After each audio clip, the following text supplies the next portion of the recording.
Hold up, I ain't trying to stump, man, but the Yeezys jumped over the jump, man. I be in and out of arenas like I'm Scottie Pippen.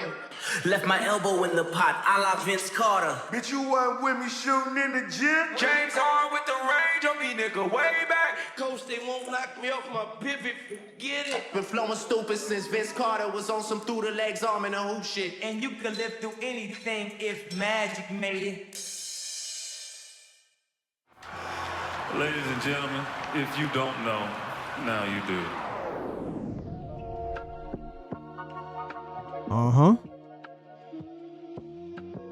Okay. Yes, sir. We are back. Round of applause for yourselves. This is your guy, Marcellus Ease. And of course, we're going to take you off your daily algorithms and get into some more nuanced topics today. As the association we all love continues to change, private equity is creeping in, and some of your local teams will be raising prices. As the emails already have leaked, with Laker tickets, especially in some sections, going up in price almost as high as 45%, and with a 3% admin fee. So we'll get into some of the details of that, as a few NBA media personalities have already come out displaying their frustrations. Also, Big Body Dre out of Golden State, aka Draymond Green, speaks his truth and gives himself flowers for how he held down the Golden State Warriors and is really one of the main key foundations of that organization. He sat down with Fred VanVleet and called out a certain segment of Golden State Warrior fans who don't understand his importance to the franchise.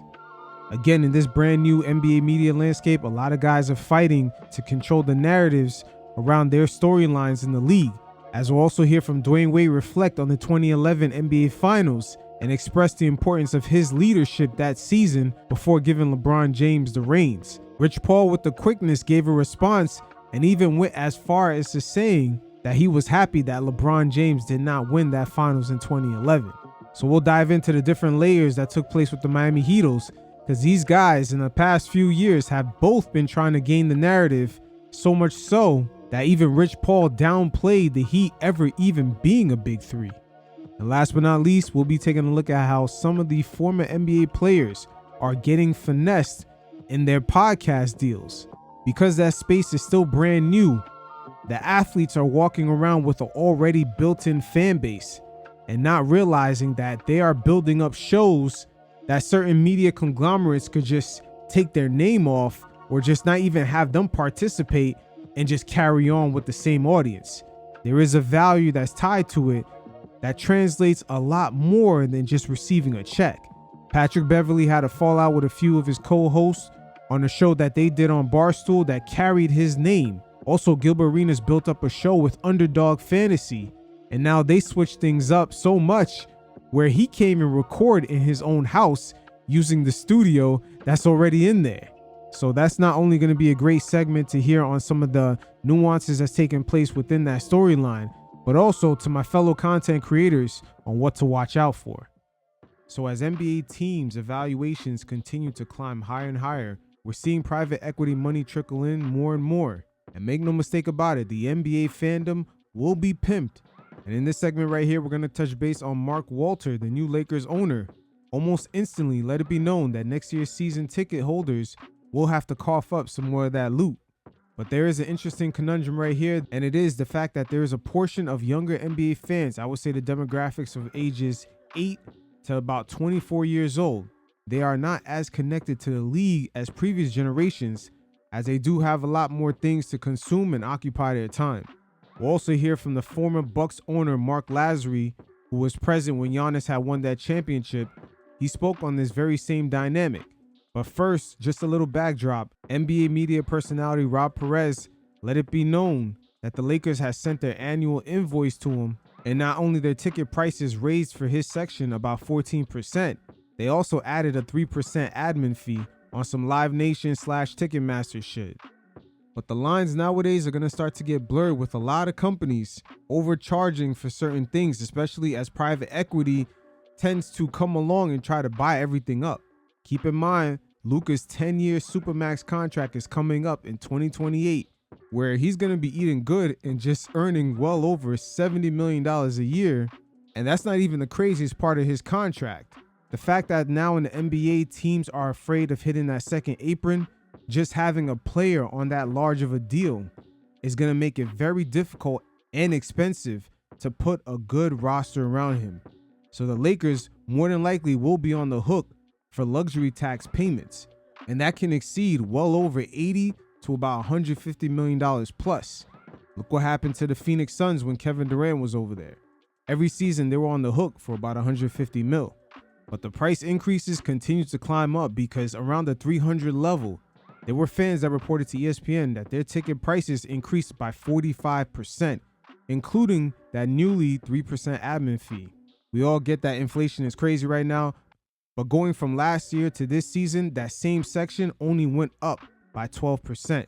Again, the NBA fandom nowadays will be pimped.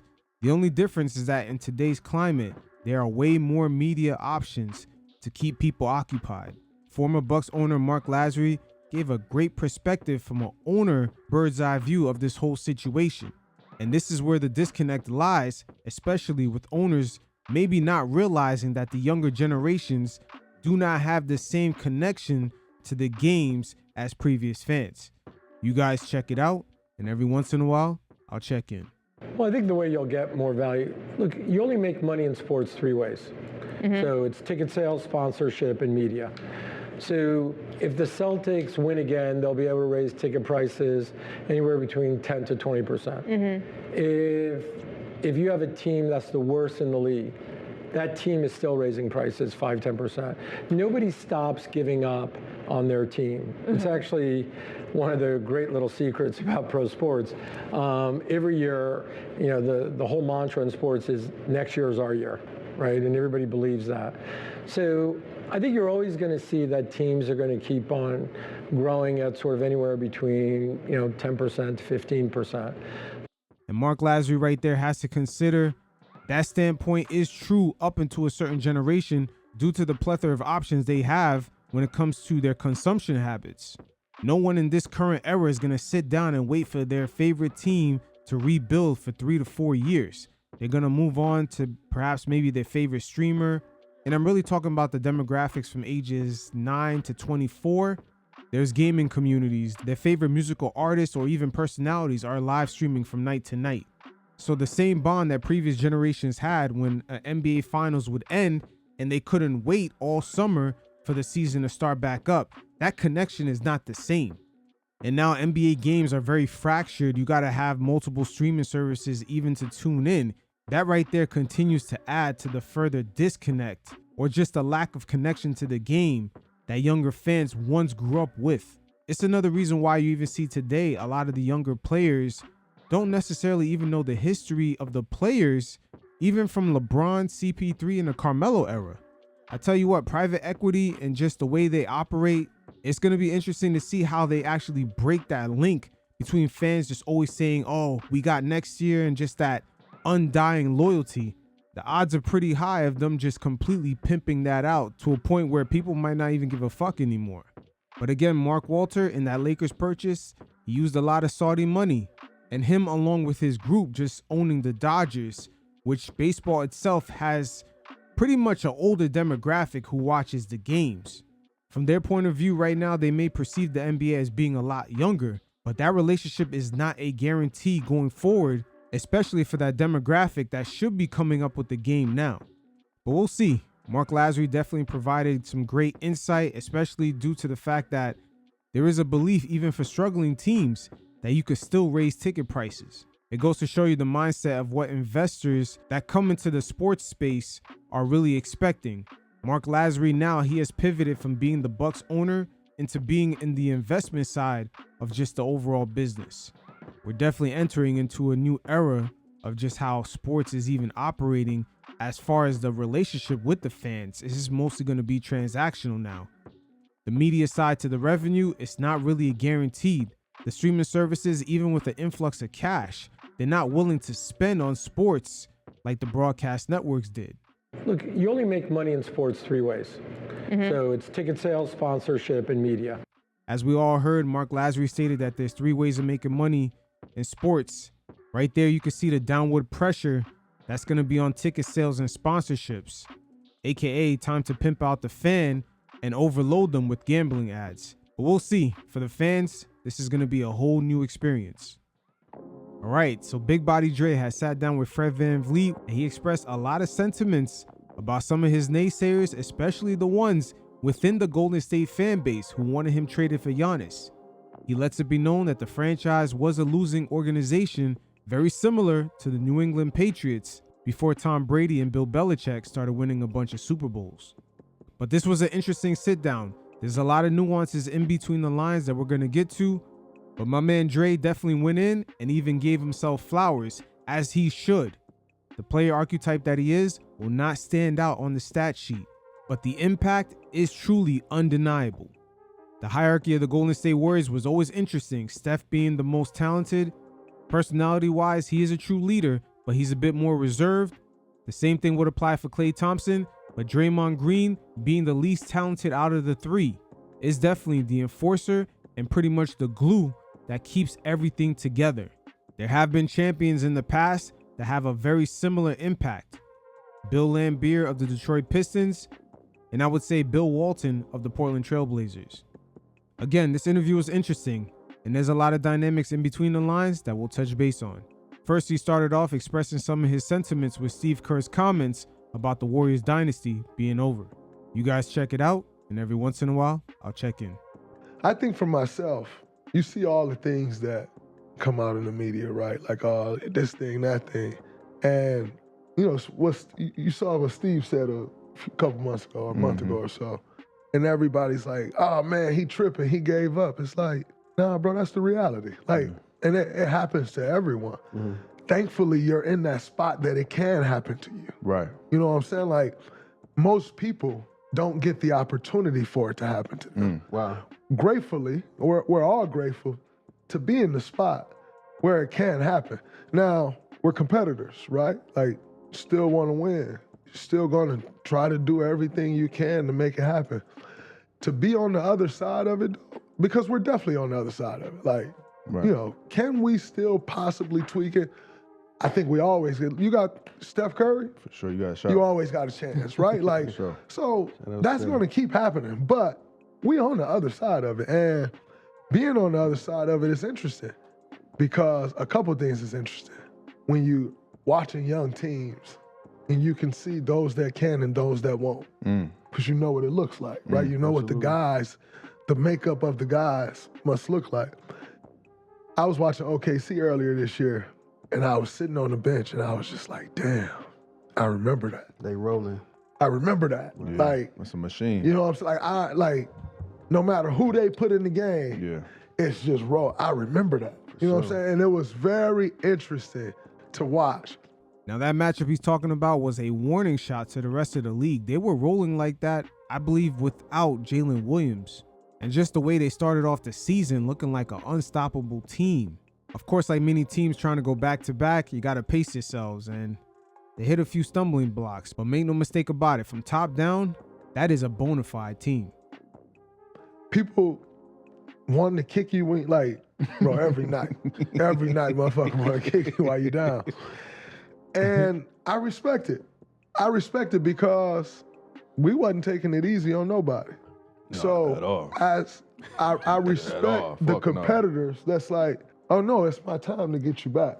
Unfortunately, me being who I am and, you know, the way I go about things, the way I talk, ain't much you gonna say that you gonna kick me while I ain't down. Yeah, you ain't backing down. I'm sorry, like, you ain't laying down. like I ain't, like, this is what it is, the lifespan of these careers, and this it's gonna be what it's gonna be. But at no point am I down. What do you Like, think? What do you think don't work. about? Because I know how you feel as a competitor, as a warrior, in the spirit of fighting, and in the moment. What do you feel like? Differentiate that from like the fans and the media and like people they don't share the blood, sweat, and tears that we share amongst each other. How do you view that perspective of like, because it's easy to, especially for somebody like you who's like get the most attention and slander and shit like that, but how do you feel about how you're perceived in the sport? Because we give our life to this shit, and how the fans view it, even if we don't agree or it don't keep us up at night, I think we all have a sense of like wanting to still be appreciated for the shit that we've done. So how do you view that part of it? We definitely all want to be appreciated. I think that's a natural feeling of a human being, and we're all human, right? So I think we definitely want to be appreciated. As far as how I'm perceived from media or fans, I fuck with those that fuck with me. And if you don't, fuck you. And if you don't, fuck you. Right. Like, and it's just that simple. I see fans saying different shit now. Like, you know, I'll see Warriors fans like, yo, it's time to get him out of here. That's crazy. And to the real Warriors fans that don't feel that way, thank you. I appreciate it. Yeah, it's unfortunate because sometimes, especially now with the people coming from the Salone Conference, the analytical guys, they tend to just focus on the stat sheet. But what Draymond Green brings to the table, like many other championship teams in the past, they always had a guy who impacted the game, and it wasn't necessarily reflected on the stat sheet. That 2022 NBA Finals, make no mistake about it. Of course, we all know the Splash Brothers with Klay Thompson and Stephen Curry, but just Klay post-injury and also that 2022 Finals, that was really the run of Stephen Curry and Draymond Green. Again, the importance of big body Dre to the Golden State Warriors, it's almost irreplaceable. Just the way he had Andrew Wiggins, Gary Payton, and just everyone operating on the string, especially on defense, when they were the underdogs going up against Jason Tatum and Jaylen Brown. Not only that NBA Finals was a coming out moment for Stephen Curry, it also was a moment for Draymond Green, stressing the importance of his impact as a player. To the ones that do feel that way, like you was a loser before I got here. Like fucking like stone cold forever losers. He's not lying right here, and the same thing would apply to the New England Patriots. That was a losing franchise. See, when teams start winning championships and just having modern success, people tend to forget what these franchises truly were. I would say for the people in the Bay Area, because also with Golden State's rise was also the rise of Silicon Valley. The multitude of layers of success tends to make people forget real quick. Yeah, right. So if you say that, it makes sense to me. You've never been here, right? So you don't know how to appreciate something for its entirety because you've never been here. You never had the opportunity to do that. So great, I'll be the test run, right? Like this, hopefully, I love this organization. I was telling somebody the other day, I'm lucky that like Michigan State's my alma mater. The Golden State Warriors is like my alma mater. You know what I'm saying? I've been blessed in that way. And so I'll always root and want this organization to do well. And I've also gone through my career with that in mind. A lot of people say, oh man, why is Draymond still here? Draymond has given up a lot of money in staying here over the course of my 14 years because I love this place, right? So I've always done right by our organization. Yeah, you definitely. They've always done right by me, you know, and I know people struggle to understand that, right? Like they're like, oh man, y'all not sick of him. No, I've always done right by them. Like I've always given everything I have from a basketball standpoint, from where I've sat in draft meetings and free agent pitches and free agency meetings on calls at 2 or 3 o'clock in the morning trying to help recruit a guy. AKA, we all know Draymond's one of the reasons why KD went to Golden State. That's why he was so offended. That's why he was so offended in KD's last year in Golden State. It was almost as if a husband not accepting a divorce from a wife. I mean, Draymond he was extra upset because he put in the work to get KD there. And another thing that gets overlooked is that he probably had to somehow pitch the idea to Steph in his prime moment after being unanimous MVP. Trying to help with strategy, I've done all of that. That's the shit that they don't see. And so they'll never understand and appreciate that. And that's okay. So then it's just basketball, right? Cool if you don't appreciate it, except there's not much you can really say to me. And when you say, oh man, it's time for him to go, it's not really up to you because unfortunately, you know, people don't like to admit it, they hate it. But unfortunately, I was a very key piece, a very key part of building this thing to what it became. And I appreciate the organization for what they've done. I have zero entitlement when it comes to me and the Golden State Warriors. They say I was almost traded for Giannis throughout this trade deadline. But I had gratitude. I don't have, like, they don't owe me anything. I think I'm like the Eddie Q of Apple. Not Steve Jobs, but the appreciation that Steve Jobs had for Eddie Q. Right. Still an intricate piece. You know what I'm saying? Steve Jobs know how valuable Eddie Q is to that Apple. That is a great comparison by Draymond Green, because Eddie Q is responsible for Apple just building that ecosystem around the iPhone, the Apple Music, iCloud, Apple TV, things that eventually built an overall ecosystem that only added to the success of the brand, just gave it that stable foundation. And that's really Draymond Green for the Warriors. The way he quarterbacks that defense, he's the glue man on the other end for the offense.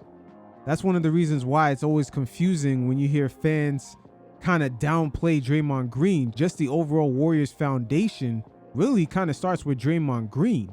He's the enforcer, the guy who sets the tone of how other teams should treat the Warriors.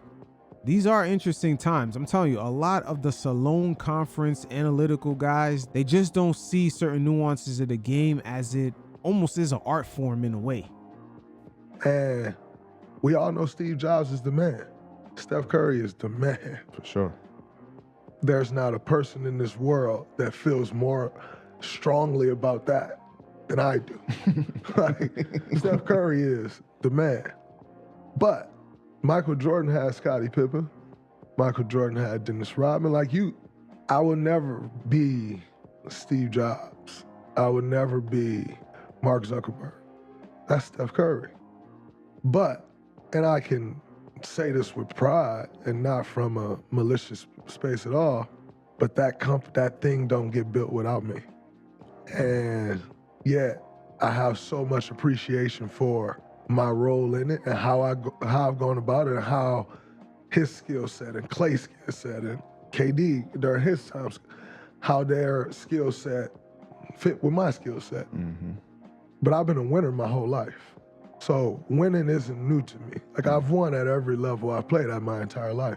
So I expected to win. Right. You know, and I did what I brought to the table to add to the winning. I'll forever be grateful for it. I'll forever appreciate the run it's been. But make no mistake about it. Like, I did a lot to make it happen. Like, on all sides of it, a lot. Big Body Dre definitely deserving those flowers. I'm pretty sure financially also, when he was at his peak performance, he took a little haircut to make that Kevin Durant situation all possible. But right here, he talks about his come up and actually earning his minutes, just knowing that, hey, I see Stephen Curry, I want to make that guy want to play with me. I got to the NBA because I could score, I could rebound, I could dribble, I could do all the shit. Once I got there, I realized quickly that I couldn't score like David Lee. He make $80 million. So that ain't the way. Carl Landry's behind him. They just paid him at the time $6 million, which is mid-level at the time. Right. That ain't the way either. What can I do that those two don't do? I can defend. I wasn't a great defender. I bought into defense on my own right then. Like, oh, this is my way onto the court. I'm gonna check. What year was this? Rookie year. Rookie year. Like, okay. So I would get in the game for 20 seconds to get a stop on Kobe down the stretch. Like, and that's all. You know what I'm saying? Like that, but that was my path onto the court. So I locked in on that. Like, yo, I need to defend. Then I realized I set a couple like just random drag screens for Steph. And it was just like, boom, boom. It was the starter. And I realized like, oh shit. I set drag screens for this dude. They don't know what to do. So, bro, I was just like a fucking madman, bro. Like, wherever I see him have the ball, I'm coming flying from anywhere on the court. I'm going to screen for this dude. This making shit happen. Right? Like, I'm going to lay somebody out. No, I need to get this dude open. And it was like if you saw it, it was egregious, bro. I'm coming from anywhere on the floor, but it was different than what David Lee would do. You know what I'm saying? And so then I started to realize, like, oh man, he likes playing with me. Like, and so I would build on that, right? Like, find Clay, like, let me go set a screen, see if I can get him open and get him a shot. And they started liking to play with me. Right. And so I had this period of like, all right, then my second year, I got more time through injuries. I played well. You know, we go to the playoffs that year. We played the Clippers in the first round. And that was when the Donald Sterling stuff happened. David Lee got hurt. I averaged like 20 and 11 for the series. We lost in 7. And I told Adrian Stelly, you know Stells, I told Adrian Stelly right after the playoffs, we was walking out of the arena, I said, Stells, they done fucked up. He's like, what you talking about? I said, Stells, I can be an all-star in this league. Get your groove. I can be an all-star. And he was like, fuck it, go do it then. Mark get fired. I start back at ground zero. Steve Kerr got me slated to play 9 to 11 minutes a game. That's what I'm playing in the preseason. Bro, I just averaged 20 and 11. That's crazy. So I had to start back at ground zero. David Lee got hurt. And then I was having the worst training camp of my life because I'm trying to show him, like, bro, what you tripping? Yeah. And I'm fucking up bad. It was disgusting, man. Trying too hard. Like, trying crazy. I'm pulling up motherfucking deep-ass threes. Like, and he pulled me to the side, and he was like, Draymond, it's fine. I get it. You're in a contract here. I understand that. You got to calm down. D-Lee got hurt. And that was like, I found my way again with Steve because I had to play. Right. And that's when it really fucking took off. That's when it was like, all right, that was the birth of us three together, where it really figured it out. Like, all right, this is my role, this is what I'm doing. At that time, a couple years, a pick and roll with me and Steph was the most dangerous action in the NBA, right? And like, that's where it was born. I don't know that anybody can beat me, and here's why I say that. Sometimes parents come up to me and they be like, yo, my son played just like you. And I think to myself, like, your son is ass. Like, because I know what you're saying, right? Like, I know what you're getting at. What you're telling me is, your son played defense hard. Yeah. Your son is physical. That's what you're telling me. I get it, but I'm here to tell you, your son don't stand a chance, of making it. The reason why I say I don't think anyone could be me is because, yes, I do that, but it's not the best thing that I do. I think I'm smart as anyone in the NBA, and that's my best skill. I think my basketball IQ is elite as they come. You can't just get that. Like, you can't just, like, that's my gift. Like, Facts. And it wouldn't shock me eventually down the line, maybe a couple years after retirement, if Draymond Green becomes an all-time coach. He definitely would have to calm down with all his emotional shit, but if he gets that under control, it would not shock me if down the line in the future, he became a Hall of Fame coach. I was always a smart basketball player, but I was taught by great coaches. I'm a product of incredible coaches, a great God, like just my God-given IQ. But like I worked on, but you can't just get that. No. And that's the best thing that I have. And so with that and the toughness, plus like, and then people will be like, yo, he don't have no skill. I have very high skill. If skill is just scoring, then all right, great, go with that. But I also used to have that skill at a very high level too. I wasn't allowed to use it for so long that you don't use it, you lose it. For sure. Right. You know what I'm saying? Like, and so I wasn't able to, but I also had that skill at a very high level. Right. So also when they say like, my kid play like you, I'll be thinking like, but your kid don't have that skill. And that was a big skill of me, a big reason why I got to where I got. Yeah, they play like you play now. You play like I play now, that ain't gonna be good enough. Like, I morphed into that and found a way to ultimately make it great, but that ain't it. You know what I'm saying? And so, no, I don't think somebody's just gonna be me. I also feel like this though, Fred. If a guy is just going out there to be me though, I think you got it all wrong. Mm-hmm. Like, I actually think you got it all wrong. I am so proud, like, and why I stand so proud on my career is because I had to do something totally different than who I am as a basketball player to ultimately become who I became. And I still became this. That's why I feel so strongly about who I am and my place in this. Yeah. Because I feel like if you took a lot of guys and you said, all right, I'm taking these things away that you do great, now go figure it out. It's over. Yeah, they ain't gonna be able to figure it out. You know what I'm saying? That's the IQ though. And that's the most annoying thing about playing against you is just your IQ and your preparation. And we've seen throughout the history of the NBA, a lot of lottery picks eventually go to the wayside. I would say more recently Killian Hayes and Cam Reddish. They do possess more raw talent than Draymond Green, but they were unable to adapt their game based off a team's needs and just build from there. Super agent Rich Paul always spoke on this being the biggest Achilles heel for a lot of young players trying to make their way into the NBA today. But right here, Fred VanVleet asked Draymond Green about some of the guys in the league who he believes have the highest IQ, and Draymond lets it be known that there's different variations of high basketball IQ. The thing about playing against you is just your IQ and your preparation. What's some other guys that you respect on that level? Because and this is something that bothers me a lot, because most of the basketball conversations are had on like Twitter or sports shows is about people that don't really understand the game at a high level. So like they talk about this guy's IQ or this guy's IQ because he could pass or he can make a crazy play, but like the little shit that an average motherfucker can't see. What's some of the highest level IQ guys that you play with or against? Andrew Bogut. And Andrew Bogut was so smart on both ends of the floor. Having Bogut my first few years in the league, man, was insane to my development as a basketball player. His IQ was off the charts. Steph has a very good IQ, high IQ, but it's different because the way he play, it ain't gonna always scream to you IQ. Right. But man, he'll come to me like, yo, I saw this, doing, watch this. Yeah. Do this. And like the shit work like gold. But it ain't gonna be like every play I'm like, he ain't doing all of that. Right. But his IQ is like the way people just think he just be running just to that shit is like. You chased the nigga around the whole goddamn game. Bro, it's a machine, bro. But it's patterned though. It's not just like running just to run. Right. It's like, he sees some. He know how to read the defense. Absolutely. Steph has a high IQ.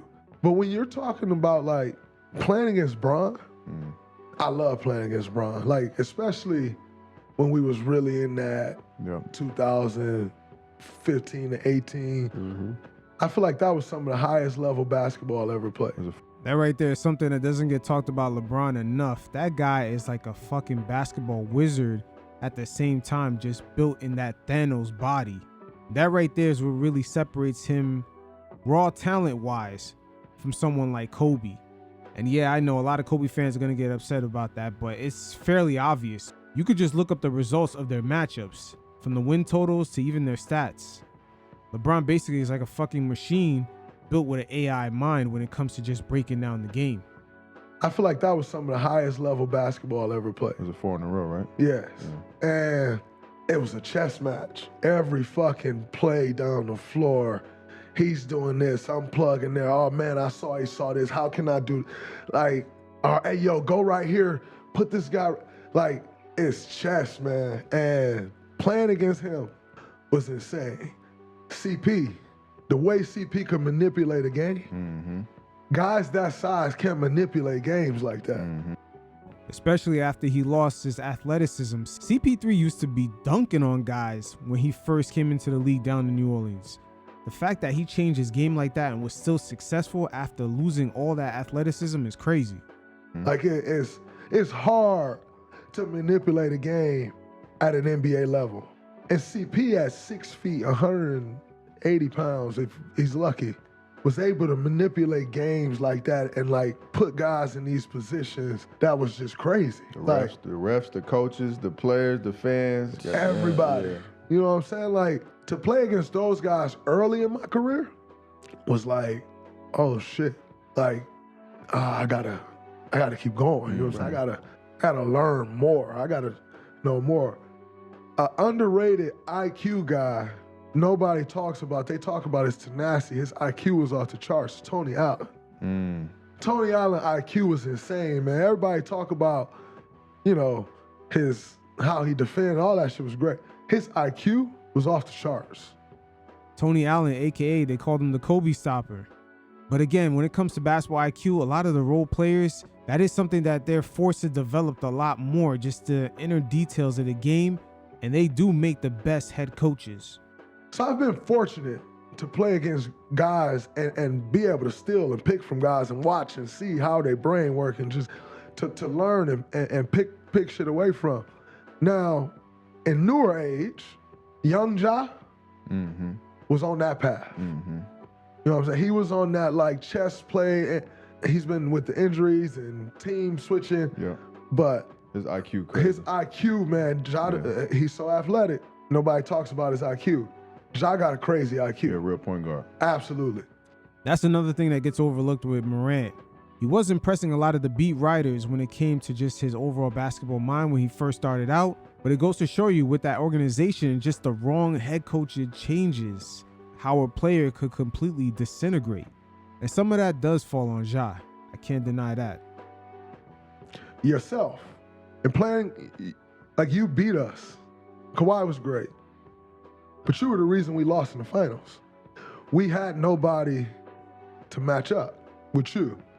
To then full circle come back and play you in the playoffs 6 years later, last year, and to see how, A, you manipulated me. It's pissing me off. Yeah, you're cool, huh, man? Manipulated me. But also to see how you led the younger guys to get Şengün to stand up. I used to bully him. For sure. I remember. Just straight up. Yeah, I remember. And by the way, I got told him after the series last year, bro, you earned my utmost respect. But I used to bully him. Now, this is exactly what makes this interview interesting. The fact that Fred VanVleet, undrafted, had to work his way up, not only earning that $100 million contract, but also going to Houston and just leading this young team where he even stated out of his own mouth that the players were not really aware of certain concepts on the court and just the verbiage. And that's where bringing them up to speed is really where he deserves his flowers. Again, the undrafted to second round players, they kind of make the best head coaches. And that's why there's a mutual respect between Draymond Green and Fred VanVleet right here, because they do understand that it's a lot of the little things that kept them afloat or just even kept them alive into continuing their NBA careers. You was able to give him confidence, put him in spots that made it tough for me. That's the part of the game people don't see. I noticed how you start putting him in spots to make it tougher on me. I respect that. You know what I'm saying? I see that. I can read that. I'm like, oh man, I see. Yeah. People can't see that part of the game. Yeah. You know what I'm saying? And so I've been fortunate, man. There's a lot of guys with great IQs.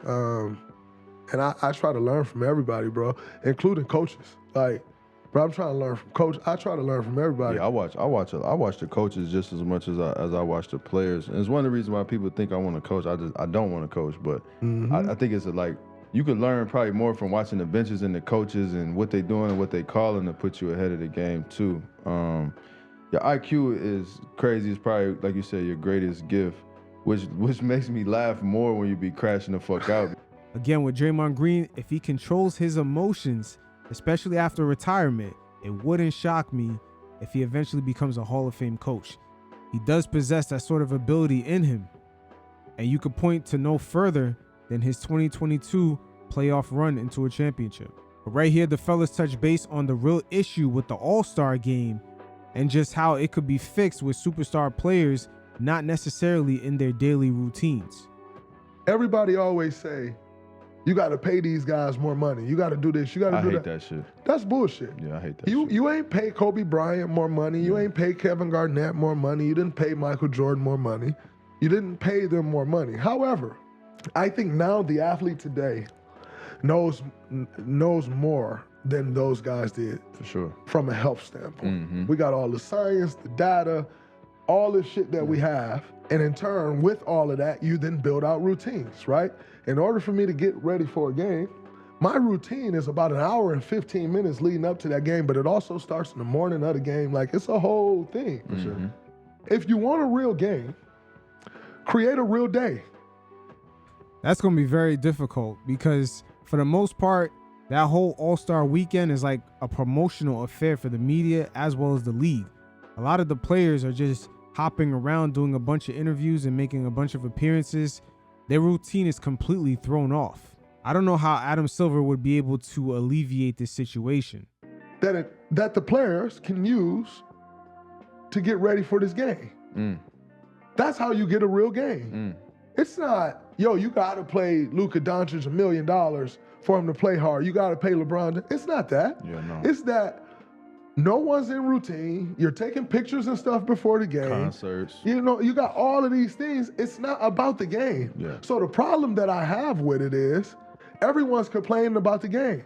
But if we just be real, All-Star Weekend ain't about the game. At all. If we want to make it about the game, then do things that's going to make the game better. It's not switching up the teams. Yeah. Again, that's going to matter for a year. Right. But let's make this a real game. Sure. Let's have these guys trainers in town. Let's do things, right? Trainers want to go on All-Star break too. Let's pay another, hey, we need this trainer to be there. We That's need where you the to money get, need to like, go. again, right? Yeah. Like, let's do things that's real, that's going to help the game. Because that's what this is about. Guys ain't in routine, so guess what? If you ain't in routine, you know what you're gonna do? You're gonna go out there and walk around. For sure. I'm not about to go out here and pull something. I know I didn't do this, I didn't do Right, that. yeah. That's what you're gonna get. So if we want a real game, then let's make it about the game.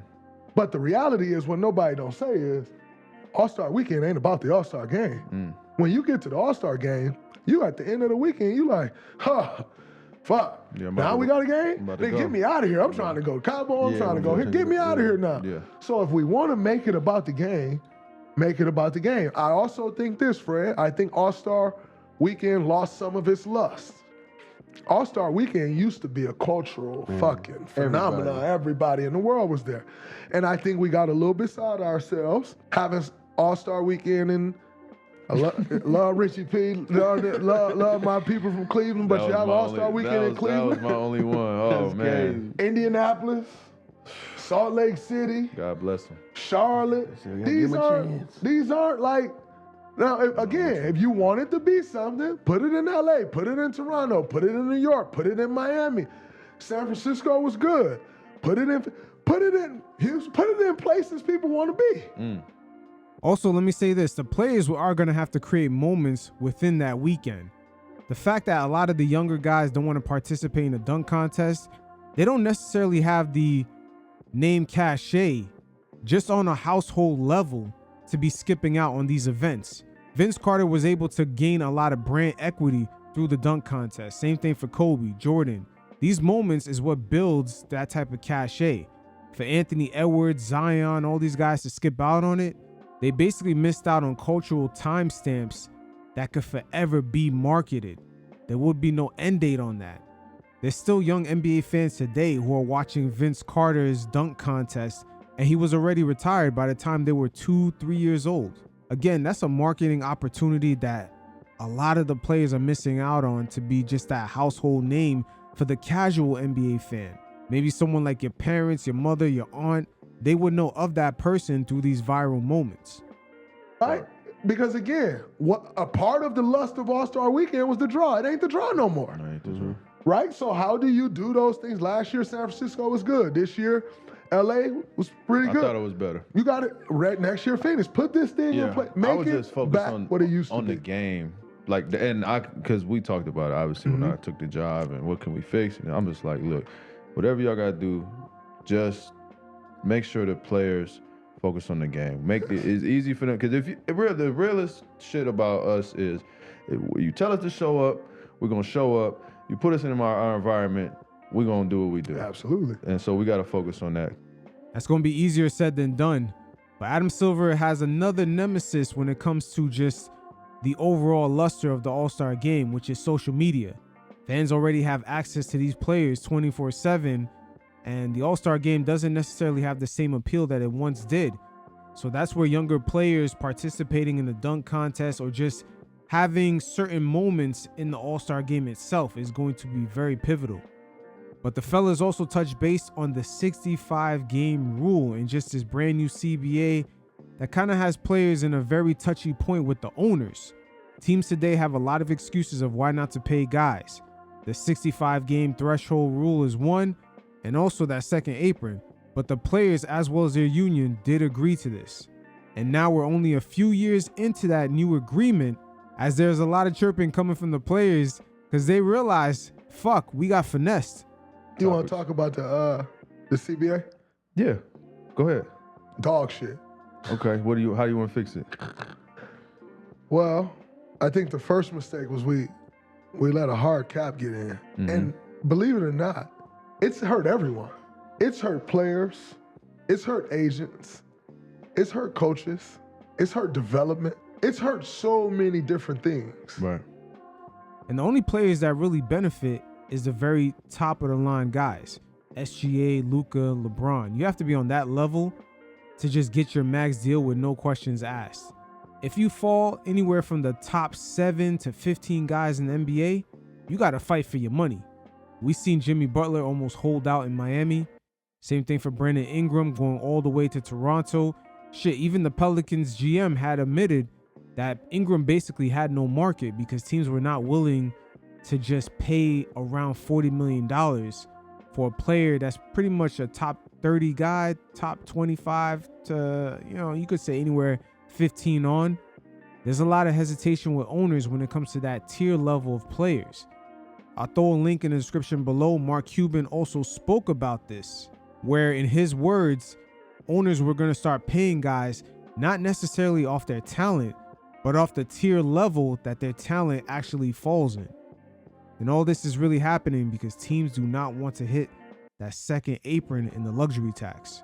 The penalties are just way too severe for improving teams year in, year out. Because you can't make decisions based on winning. You can't make decisions based on development. You make decisions based on money. And that affects everything. Hey, that sounds perfect for all that private equity money that's trickling in the league, but shitty for everyone else, NBA fans, players, etc. You make decisions based on money, and that affects everything. And so, yeah. I'm with you. I think that everyone can agree that the hard cap, the second apron, has not been good for anybody. I also think that came from the owners, by the way. That was their idea. The players didn't come up with that shit. Nah, we agreed to it. That's on us. So they knocked out 2 birds with 1 stone. You made sure that players are participating in all these games, especially when it comes to their new television deal with streaming. And also, you got the top line guys possibly not being eligible for the Supermax contracts in which they already qualify for by not making these all NBA teams. Jokic this season is fighting to get above that 65 games so he can sign his Supermax deal. If it doesn't happen for him this season, he has one more chance next year. If he doesn't play more than 65 games, then he wouldn't qualify for that Supermax we all know he deserves. Tyrese Halliburton in 2024 was going through the same thing.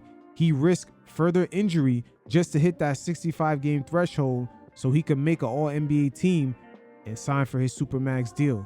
This shit is completely out of whack, but it's been carefully designed this way on purpose. The owners came up with that shit because they want the parity and everybody wants equal opportunity. So going forward, obviously we need to be negotiating from a position of strength and leverage. And also seriousness. The NBA players do not take their union or just their meetings, the reps on the teams. It's mostly G League guys. The players do not take their union situation serious until they see the repercussions of it. But I think my focus right now is like, because I feel like if you look at the breakdown of the percentage of like minimum, mid-level, max, and the in-between gaps, it's not that far off from what it usually is. Yeah. But there's no more free. There's no opportunity. Nope. You can't move. You can't keep a player. There's no free agency anymore. Free agency is a trade deadline now. Yeah. You have a situation like JK, where it's like, we don't want to play you, we're not going to pay you, and we're not going to trade you. Yep. Also, Cam Thomas in Brooklyn. Everyone knows he can play, but he's almost in the same no man's land situation. Trae Young is in a contract year. Anthony Davis is also looking to re-up in his contract, and those guys, they basically got salary dumped in a trade. So, like, I feel like that part of the CBA is where the real harm is done at, and the second apron is the excuse for the teams to say, oh, we can't do anything because it's second apron. So obviously, I feel like everybody is going to go to the table with like an idea that we need to change that. It has Somehow. to be changed. It has to be. It has to change. It's Everybody affecting can everyone. agree that shit hasn't been good for anybody. A bunch of unintended consequences on everybody. But you know, and I know it came from the owners, but the problem I have with it is, as players, you mean to tell me a business is doing the greatest it's ever done. These valuations of these teams are as high as they ever been. And what you come out with is, all right, we're going to agree to capping how much we can make. That to me just didn't make sense in the first place. Like, And another clever way they did it, Draymond, they promised you guys that you can own percentages of gambling companies or just liquor brands or just other ventures that in the previous CBA you guys could not participate in. At the end of the day, that promise of ownership is only going to be applied to 1% of the players. A guy like LeBron James, Luka, you have to be on that level. Established companies don't want to necessarily partner up with guys and start giving out percentages of ownership. But that illusion is what the owners sold you guys on. So to get some of that leverage, you guys agreed to things like the second apron. listen, the owners are some of the best businessmen in the world. The NBA has some of the best lawyers in the world. The best. Like so you're up against, what you're up against is a tall task. Like it's like you're up against some of the best, right? Like I get that. But in any logical business, to cap your earnings, it just doesn't make sense. And that's what we did. And again, to their credit, they say, you know what? We're gonna allow players to have ownership. And in turn, they do little things like that. And then we like, all right, fuck it, we'll take a second apron. Because they're gonna have us ownership. Well, unfortunately, right now today, there's probably 3 to 5 guys who can actually afford to be owners in NBA teams. These valuations are crazy, nuts, right? There's probably 3 to 5 players that can afford that, and 0 of them have it. But we gave up a second apron because they throw out things like that. CBA before, they like, oh, we're gonna raise the age to what you can sign a maximum contract. We give up something else, right? Like they know ultimately who's that affect.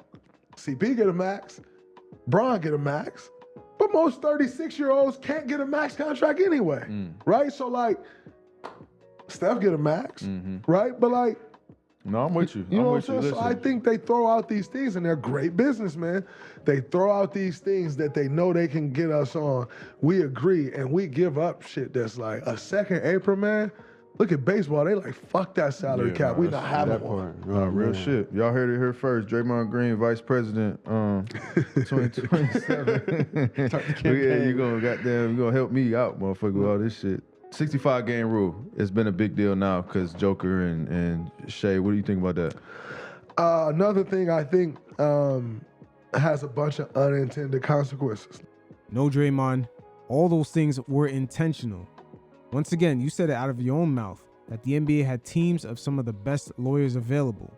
And make no mistake about it, these owners not only wanted you guys to participate in some of these nationally televised games, just get that guarantee, but they also positioned a lot of the top stars to be in a situation where they wouldn't qualify for all NBA selections, thus not being eligible for Supermax contracts. Has a bunch of unintended consequences. Like what we know is Joker don't miss games. What we know is Shea don't miss games. What we also know is they were legitimately hurt. What we all agree on is they're probably the top two in MVP voting. That didn't change with the amount of games they missed in anyone's mind. Right. To add a rule like 65 games, it's kind of a slap in the face. And the reason it's a slap in the face because these things ultimately alter NBA history, but guys have made history not playing 65 games. So how do you add that now? You know what I'm saying? And put these restraints on someone. Because low-key, the owners don't give a fuck about the history unless it affects them financially.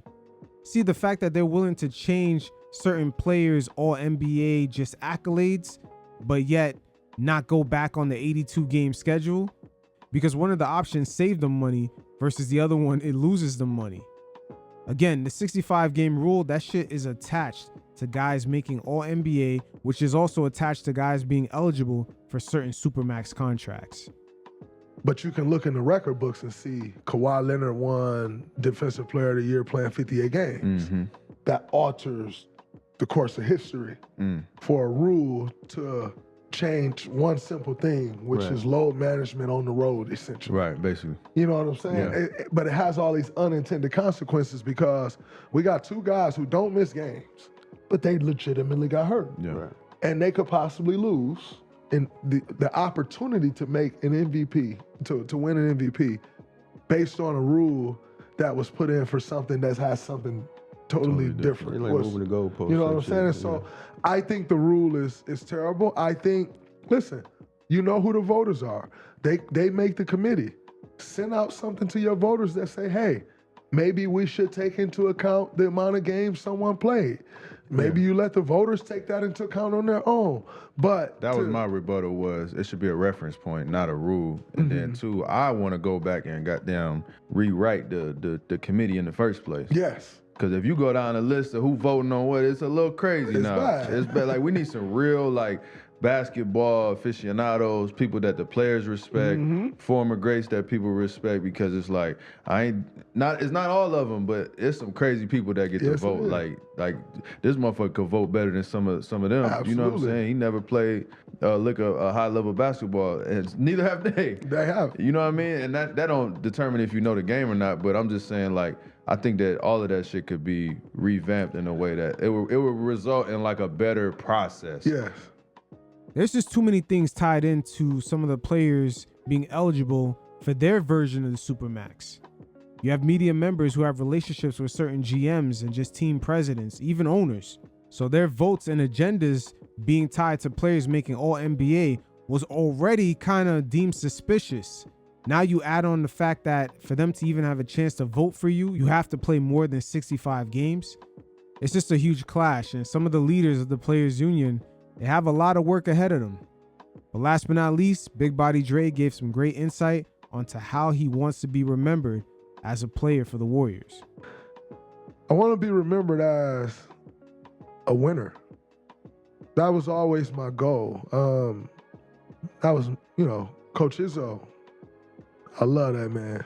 Because my freshman year, he said, Draymond, your best skill is to win.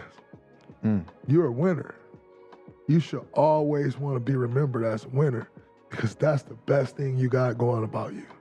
He said, you just fucking win. He said, if we're in open gym, you win. If I come watch you in stage, you win. And AAU, you just figure out a way to win. Like, you are a winner. And as my career went on at Michigan State, that's all he would preach to me. If I was falling short of being a winner, that was a problem. And that could be in many different angles.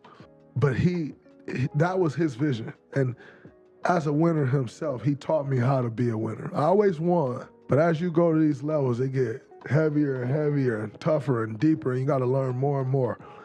And he's so vital in who I became.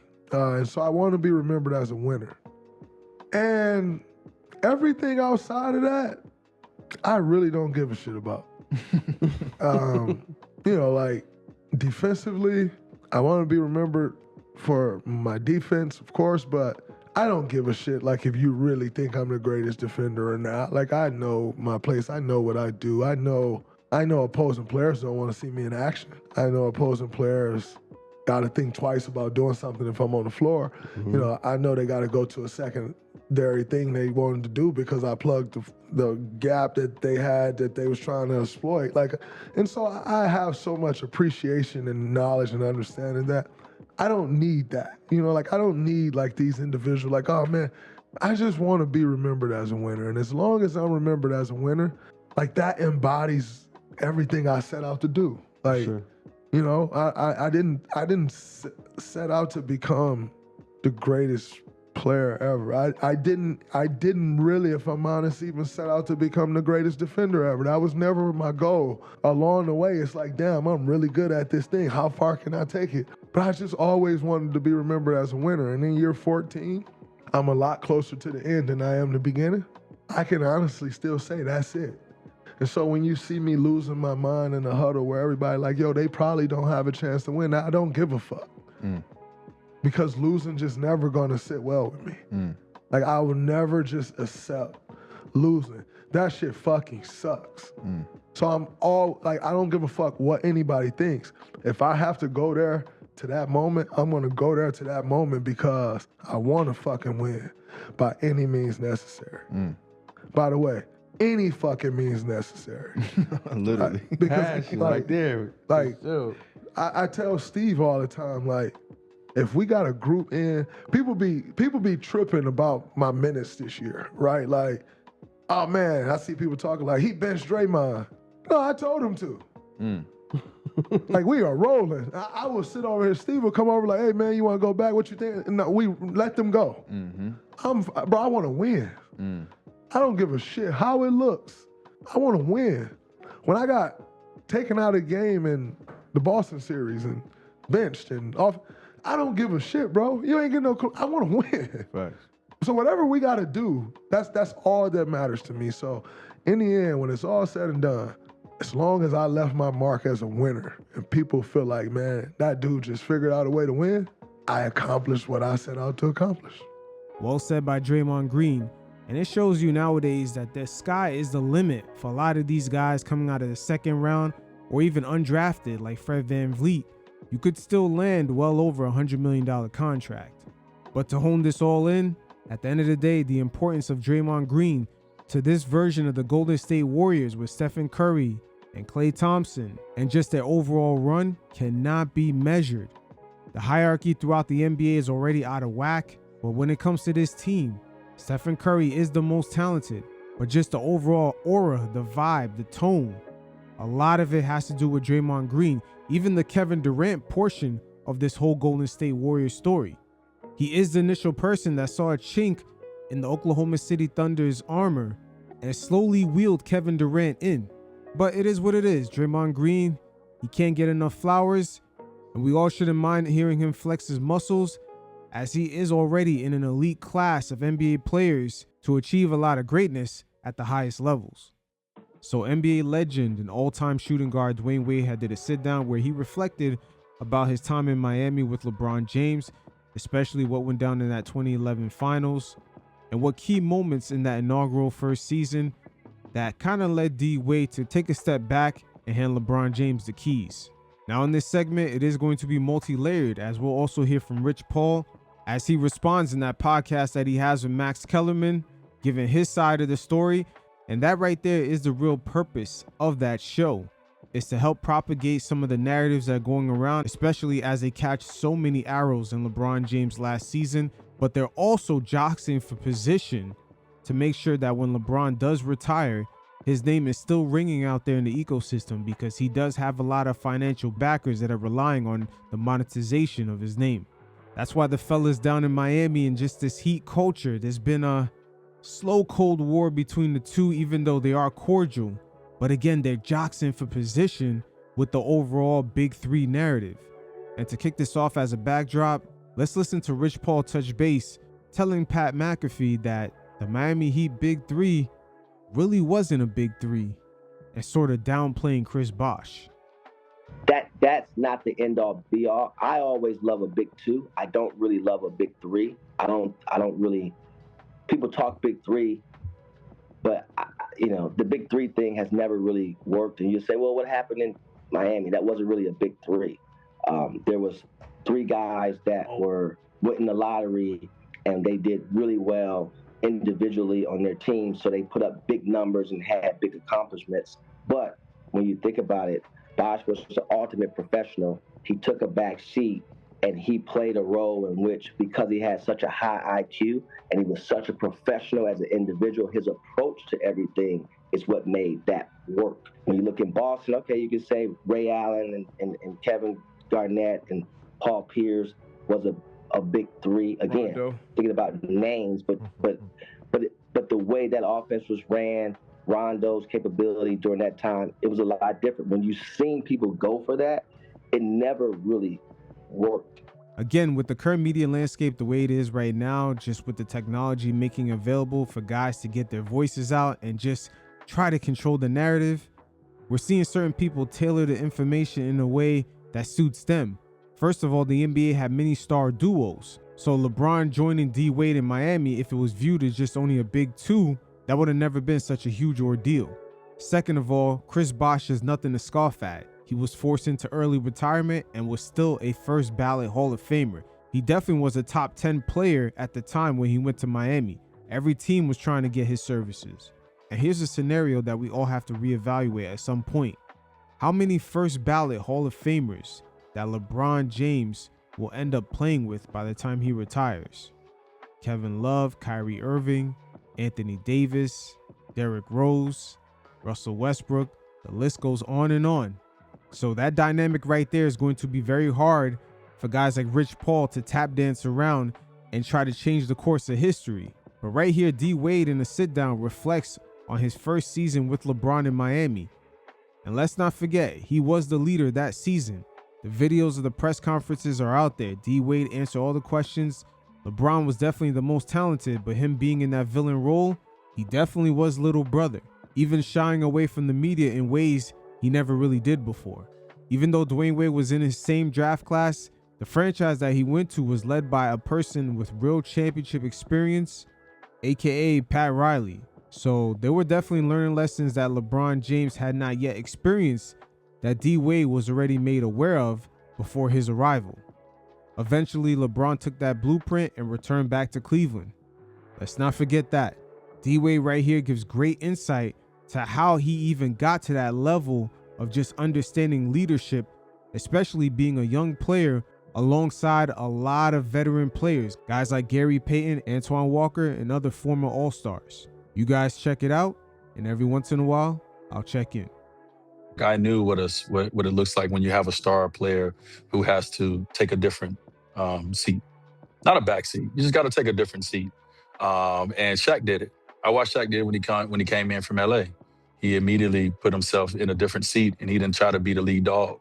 But even in that, it was moments where he still wanted to be, give me the ball. And then I did remember the time when my team went to him and was like, hey, you got to be young fella.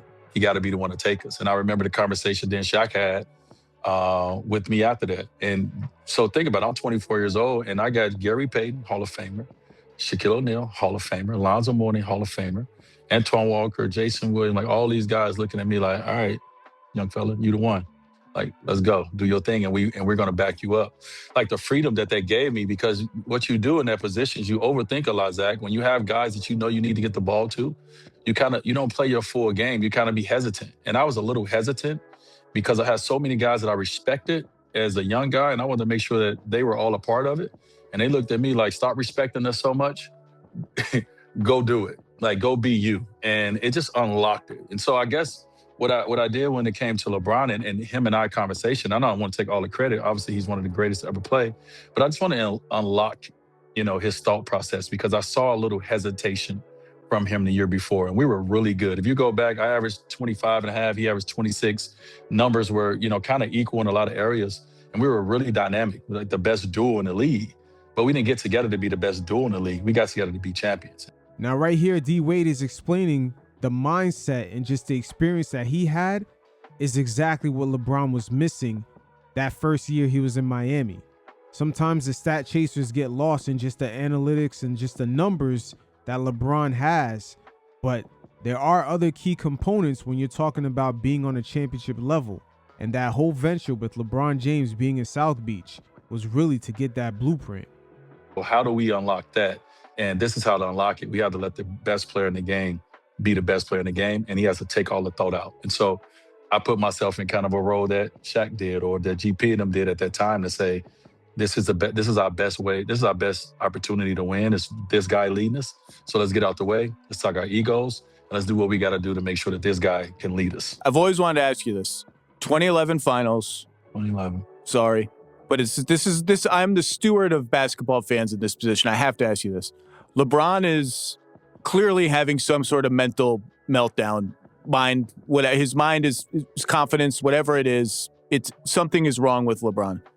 You see this. He's not aggressive. He's passing up shots. He's not driving. It's not LeBron. Yeah. We all know LeBron. That's not LeBron. Was there a conversation you had with him during the finals trying to get to the root of it? What's happening? We need you to snap out of it? Or did you just say, I can't get in, like, this is his thing to sort out? Or did you just think it'll sort itself out? How do you handle something like that in that moment? Now, before D Wade answers, this scenario right here is what a lot of the backers of LeBron James, the Bleacher Reports, Turner Sports, Warner Brothers, Nike, the international production companies that are backing him, the narrative around the 2011 finals, they do not want you to remember that. Keep in mind, Jason Terry and JJ Barea averaged more points than LeBron in the finals. When you talk about all-time worst performances by a mega star in the finals, LeBron in 2011, that's one of the icings on the cake. Shit was bad. D Wade himself finished that series averaging 28 points a game. Well, in the moment, I mean, I think it's, and I've said it before, is I was on Bron. Like, it's my job. That's our relationship is two of the best players in the game is to make sure that we're pulling it out of each other. And going into the Dallas series, I felt we had two mismatches. I felt that no one can guard me and no one can guard him. And so I'm like, they may be a better team overall, possibly, but we got the two best players. Even though Dirk is one of the greatest players ever, I thought in that series that we possibly could have the two best players from a mismatch standpoint. And so when I didn't see him performing at the level that I know that I've watched this person perform at since I've seen him play on ESPN in high school, I was like, hey, wait, what's going on? You know what I mean? And I don't know if I approached it the right way at all, but I was on Bron. Like, I'm just trying to get him to get back in his game, to wake up. Because sometimes it does. One thing can happen, whether it's in your personal life, whether it's in the game, and it can just knock your flow and your rhythm off. You know what I mean? And sometimes you need something to happen to go well for you. You need someone to say something. You need someone to believe in you, someone to get on your ass, whatever it is. And I tried the approach. We're best of friends. And so we spend a lot of time together. And so I wanted to get to the root of it because, bro, this is why we got together, to do this. And so he couldn't get out of it. I don't know, what it was. He struggled a little bit. And I go back and I look and I felt like in that series, I probably, because of the mismatch situation, I had the best series, and I had a chance to actually win Finals MVP, and we won a championship. Like, I had a really good series. And I look back into myself and I'm like, man, this is why he came here as a leader. It's your job to help lead him. I don't want you to miss that right there. D-Wade said, had we won that finals, I would have been MVP. That right there would have hurt LeBron James's legacy a little bit when it comes to just the overall narrative of just saying, oh, he's the GOAT. Because had it played out with D-Wade winning MVP, it would be easier to point out that he joined a mega superstar team. Just that overall narrative would be really hard to debunk. Some people still to this day forget who the fuck D-Wade used to be. And sometimes certain media personalities, certain plants within the media, I should say, certain LeBron James plants in the media make it seem like D-Wade was over the hill, especially with some of the health issues he had in the last season with LeBron in Miami. And I feel like I failed my leadership responsibilities in that. And so I don't know if I approached it the right way at all. I just know that, we didn't get the LeBron that we got the next 3 years at that time. And it was unfortunate for us because I didn't feel like nobody can guard him in that series. Let's listen to that one more time. D-Wade talking about he failed his leadership responsibilities. Once again, that first year in Miami, Dwyane Wade was the leader. Pat Riley was the leader of the overall organization. See, Miami was the first place that LeBron ever played at, even coming from high school, where he didn't have all the power. Whatever Pat Riley said, it went. Udonis Haslem is on record being the enforcer of some of those rules, with LeBron James's friends trying to enter the locker room. The story about LeBron James and the cookies on the plane, or just wanting to stay in Cleveland an extra night, etc. Miami, unlike those previous places that he's been to, they do have a culture, and they're not going to bend their rules the same way the Lakers are doing right now. That's why Jeannie Buss is looking so frustrated with the way the media is painting LeBron as the Lakers' savior. So when I didn't see him performing at the level that I know that I've watched this person perform at since I've seen him play on ESPN in high school, I was like, hey, wait, what's going on? You know what I mean? And I don't know if I approached it the right way at all, but I was on Bron. Like, I'm just trying to get him to get back in his game, to wake up. And I look back into myself and I'm like, man, this is why he came here as a leader. It's your job to help lead him. And I feel like I failed my leadership responsibilities in that. And so I don't know if I approached him the right way at all. I just know that, we didn't get the LeBron that we got the next 3 years at that time. And, it was unfortunate for us because I didn't feel like nobody can guard him in that series. Did he engage with you when you had these conversations with him, or would he just try to sort of, like, I'm good? Yeah, I mean, he's trying to figure it out too. You know what I'm saying? Like, you trying to snap back into it. You trying to run plays. You trying to, hey, I get a break. Let me look for you. Like, we know, like, sometime a dunk, a block, something can change, just your rhythm and your flow. And so, yeah, he was trying to figure it out, but you could never catch it and get back into that rhythm and that flow. And then, Dallas starts sensing it. They start switching up their defenses a lot. They start sending a lot of different guys at them to keep them all balanced, whether it was smaller guys like Jason Terry, you had Deshaun Stevenson, you had Sean Marion. Like, they had a lot of guys that they would send at them. And, and then on the other end, they got J.J. Barrera running them around. And so they did a great job of keeping him off balance. And we couldn't get them into a rhythm and a flow. And we all took that very hard going into the summer. Like, man, like, is it, we know a great player is, supposed to be great. And this is LeBron James, but also too, he came here so we can help him learn how to, win in these moments and be great in these moments. And did we fail him? And I think we all went into the summer like, what could we do better? The coaches and the players. And so, yeah, it was unfortunate. And I was on Brian. I was mad because I wanted us both to be like unstoppable together.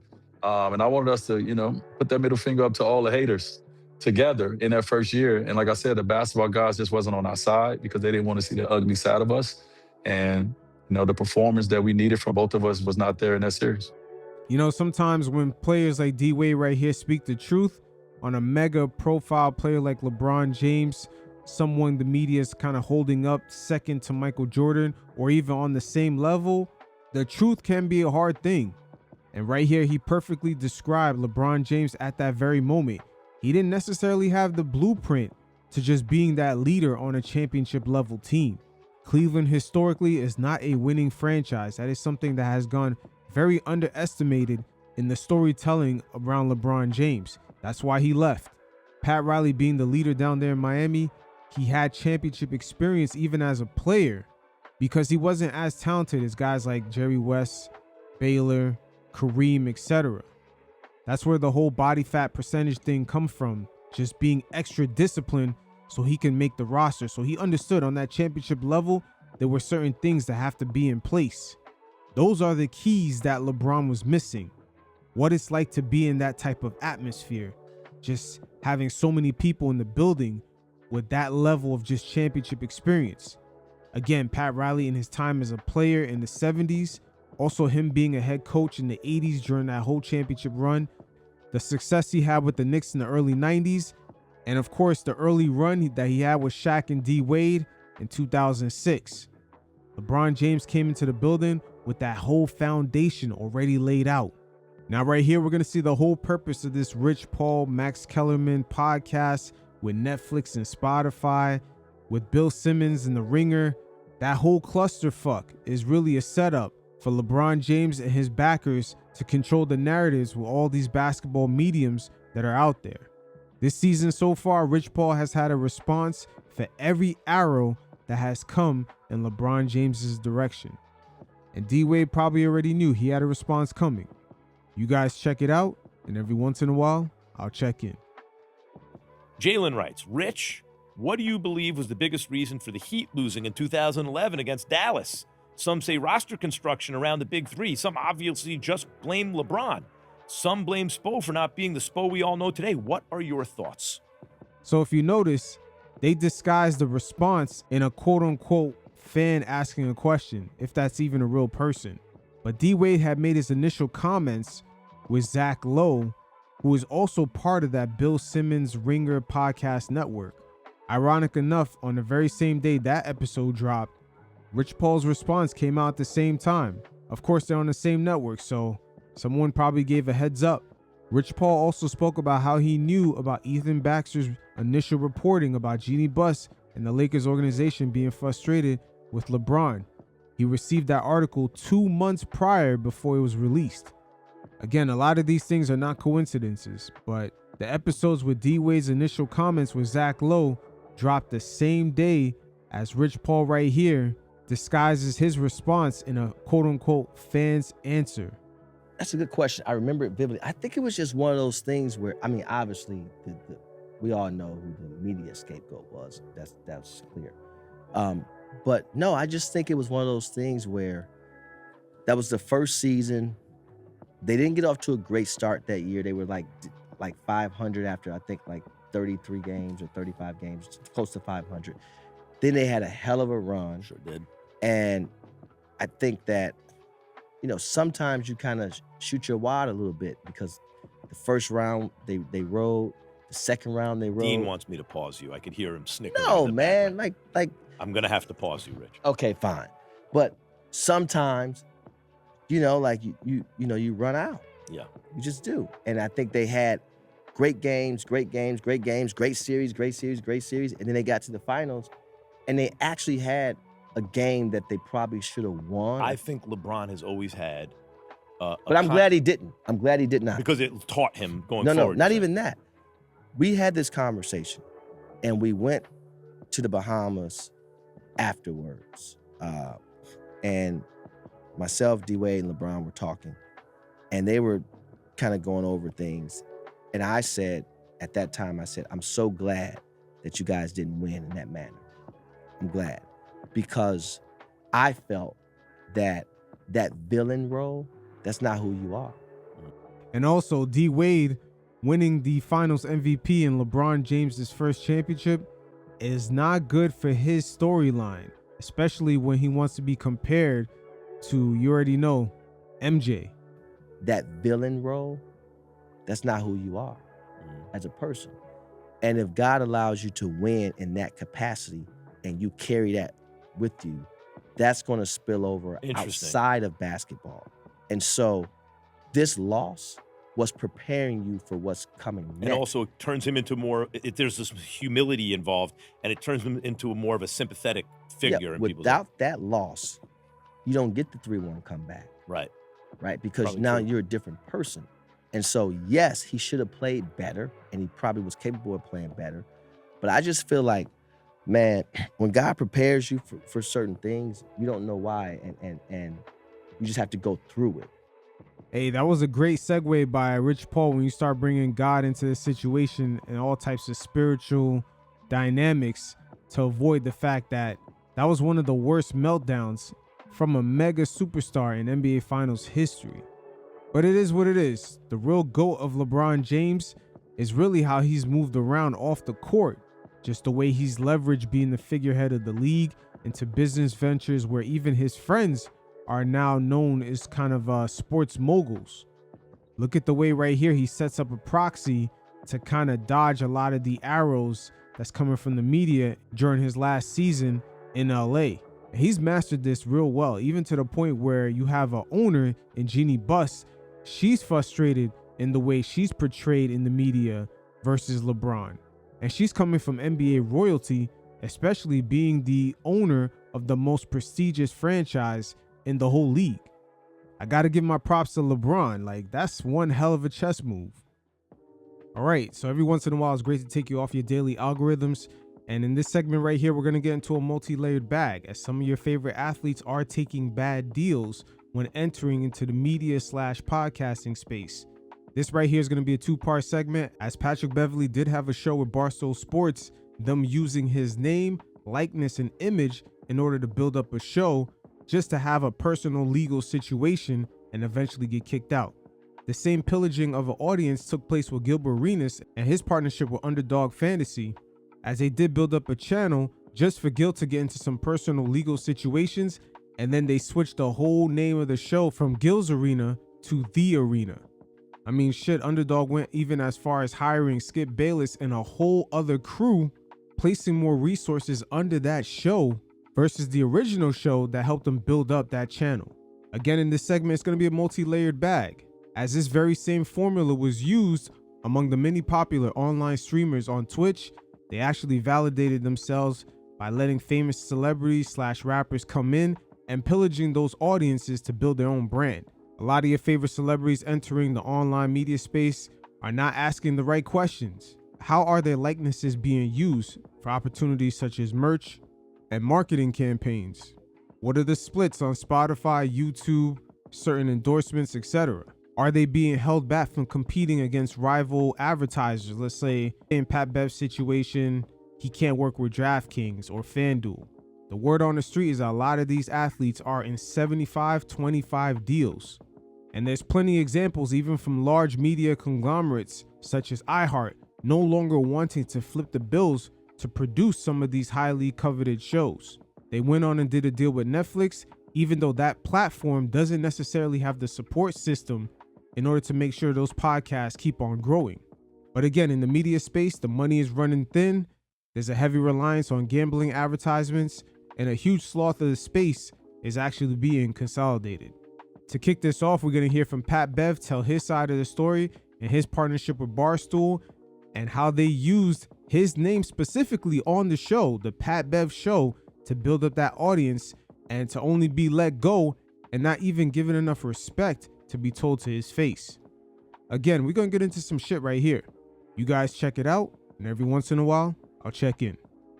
My feelings towards Barstool. As you guys know, that I'm currently not on hooping and hollering right now. It came as a surprise a little bit, right? Actually shocked a little bit due to the fact that this show was the Pat Bev pod with Ron less than 6 months ago. So I get a call, right, through this whole process, right, this whole case process, right? I haven't been able to like really post anything with Barstool, you know, just until everything was over with. Dave has done a phenomenal job being communication-wise, right? Allow me to still be with Barstool, but you know, basically until I get my shit in order, you feel me? Like, come back when you're not hot type of vibes. And I understood it.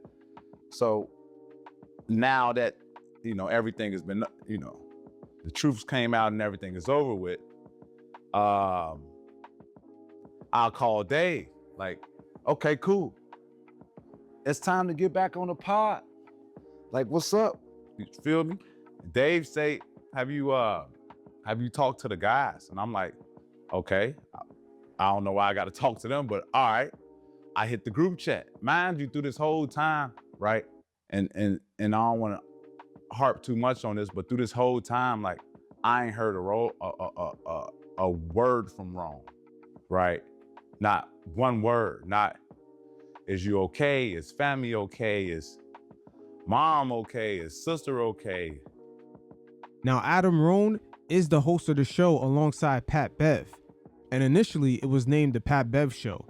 After they were able to build up the audience, especially off of the controversy from Patrick Beverley making those statements dissing Rich Paul and just him being a traffic cone easy to get by, they rebranded it to Hoopin' and Hollerin'.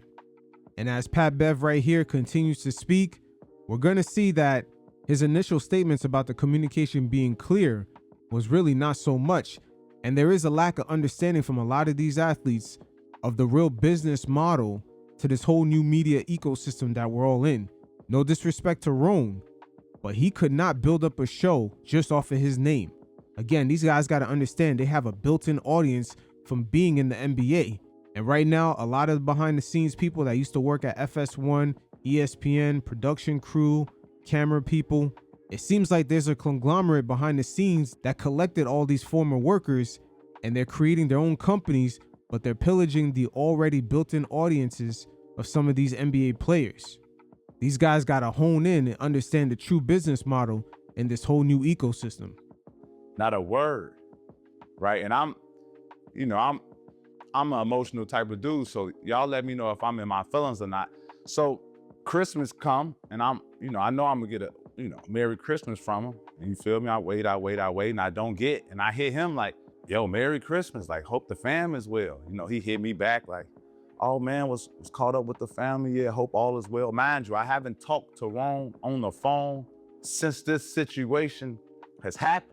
Not one time. You talking about this, like, me and Ron go deep. Like, you feel me? Like, I was there when his kids got baptized, so like, excuse me if I feel some type of way, right? not from Barstool, just from the homie. This was the Pat Bev and Rome. We got 278,000 subscribers together. We got a YouTube plaque together. You feel me? So like, this is my dog. Like I thought, like, you feel me? This is my dog. So no, Pat Bev, you helped them get that YouTube plaque. They could never have got that just off of Rone's name. Again, because a lot of these athletes probably used to paying certain people to do the behind the scenes things. They don't really understand the business model or just overall how these YouTube channels or just the podcasting space really works. But their likeness has a major value in the space. The streamers that are out there on Twitch and Kick, they understood this real early and they finessed a lot of the celebrities, pillaging their audience, gaining validation, understanding that there would barely be a translation between that audience consuming whatever those celebrities were selling, and they gained 10 times more from the interaction.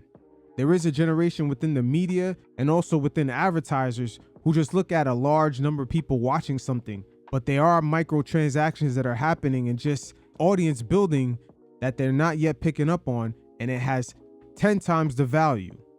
I hit the group like, yo, you know, I'm back, boys. I'm ready to work. You feel me? Like, man, stuff is past, man. Y'all been holding down. I'm ready to get back to work. Ron reached out to me, man. I know you glad this is over, this. I'm like, all right, so okay, when do we start? And then they go quiet. And I'm like, they like, have you talked to anybody? I'm like, talk to anybody? Like, I talked to Dave. Dave say, have I talked to y'all? I talked to y'all. Y'all tell me, have I talked to somebody else? So me and Dave get on the phone. And Dave, shout out to Dave too, man. Solid dude since day one. Like from him finding me into where I am right now, media-wise, he's been a phenomenal, right? I talked to Dave, and Dave hit me like, yeah, the guys wanted me to reach out and tell you that, you know, they want to keep going how the pod is now. Why the fuck does Dave Portnoy, the owner of Barstool Sports, sound so fucking unsure? The whole network belongs to him. Those guys can never dictate to him what's gonna happen. He's looking at the data behind the scenes and understands that the show has a consistent audience that was already built up off his name. And even with Pat Bev being out because of his legal situations, he's at a point where he no longer has to shell out extra money for the main celebrity draw. The audience is built in and it's gonna be consistent going forward. You know, you've been gone for 3 months and they wanna, you know, just keep that going right now. And I'm like, what guys? Like, what guys are you talking about? Like, he's like, the guys from the pod. And I'm like, why are you telling me this? Like, why hasn't, you feel me? I'm talking about producers. Like, I'm talking about I got people who produce the show currently. I had them sleeping on my couch in my house, bought them beds, have my chef cook them meals, like. And a lot of those people he's making reference to right here are the crew members that used to work behind the scenes at ESPN, FS1, and the other major broadcast networks.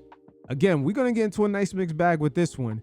There's a lot of entities that capitalize off of just the mass layoff at these networks, the already built-in audience from former players who retired, and they combined the two, and right now it's created a lane within the media space. I still ain't heard from him. Excuse me if I feel some type of way, y'all. Excuse me. Y'all let me know if I'm wrong. You feel me? I'm wrong a lot. But I'm a real dude. So y'all let me know if I'm wrong or not for feeling this type of way. I say, Dave, why are you telling me this? Like, why ain't nobody from the pod like telling me this? Yeah, they told me to reach out to you, right? And I'm like, okay, so what you saying? Like, what you saying? I'm just saying that guys don't want you on the pod. I'm like, but we was just doing numbies on the pod, right? We was me, J. Will, Rome, first episode, 119,000, second episode, 94,000.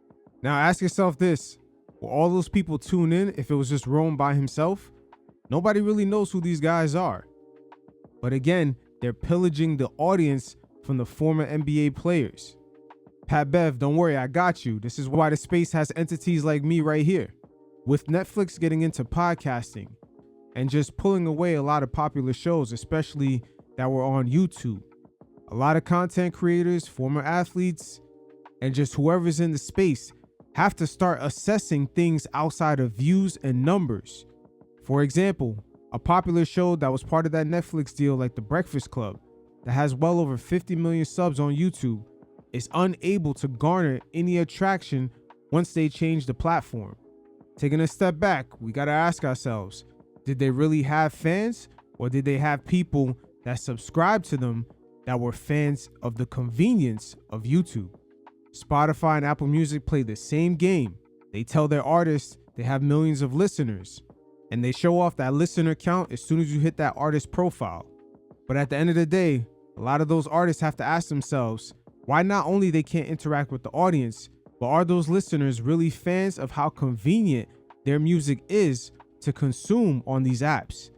Again, these platforms are designed to make you believe that you have fans, but at the end of the day, the consumers are really fans of the convenience of that very same platform. Now, in this instance, with Pat Bev just having to start from scratch, he's going to really find out what those numbers really mean when he's looking for that very same audience to transfer over to his channel. Again, when you're doing numbers on these platforms, it's really based off the convenience that the platform provides for that audience to consume your product. The moment that they have to do any kind of work, there's a major drop off. Second episode, 94,000. Like, you feel me? Like, we've been doing numbers. Like, I say, all right, cool, right? Cool. And Dave told we chop it off about 30 minutes, right? We hang up. I hit wrong. Text him. Like, damn, dog. Like, you could have warned me about the bullet I was about to get, right? I thought we was friends, right? I thought we was, you feel me? Like, but regardless, it's always love wrong. You know the vibes. Like, you know the vibes. You feel me? Like, you Brody, to me still, right? Like, you know the vibes. Wrong hit me back like,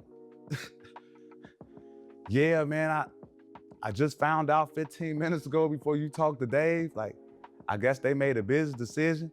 So I'm really confused right now, right?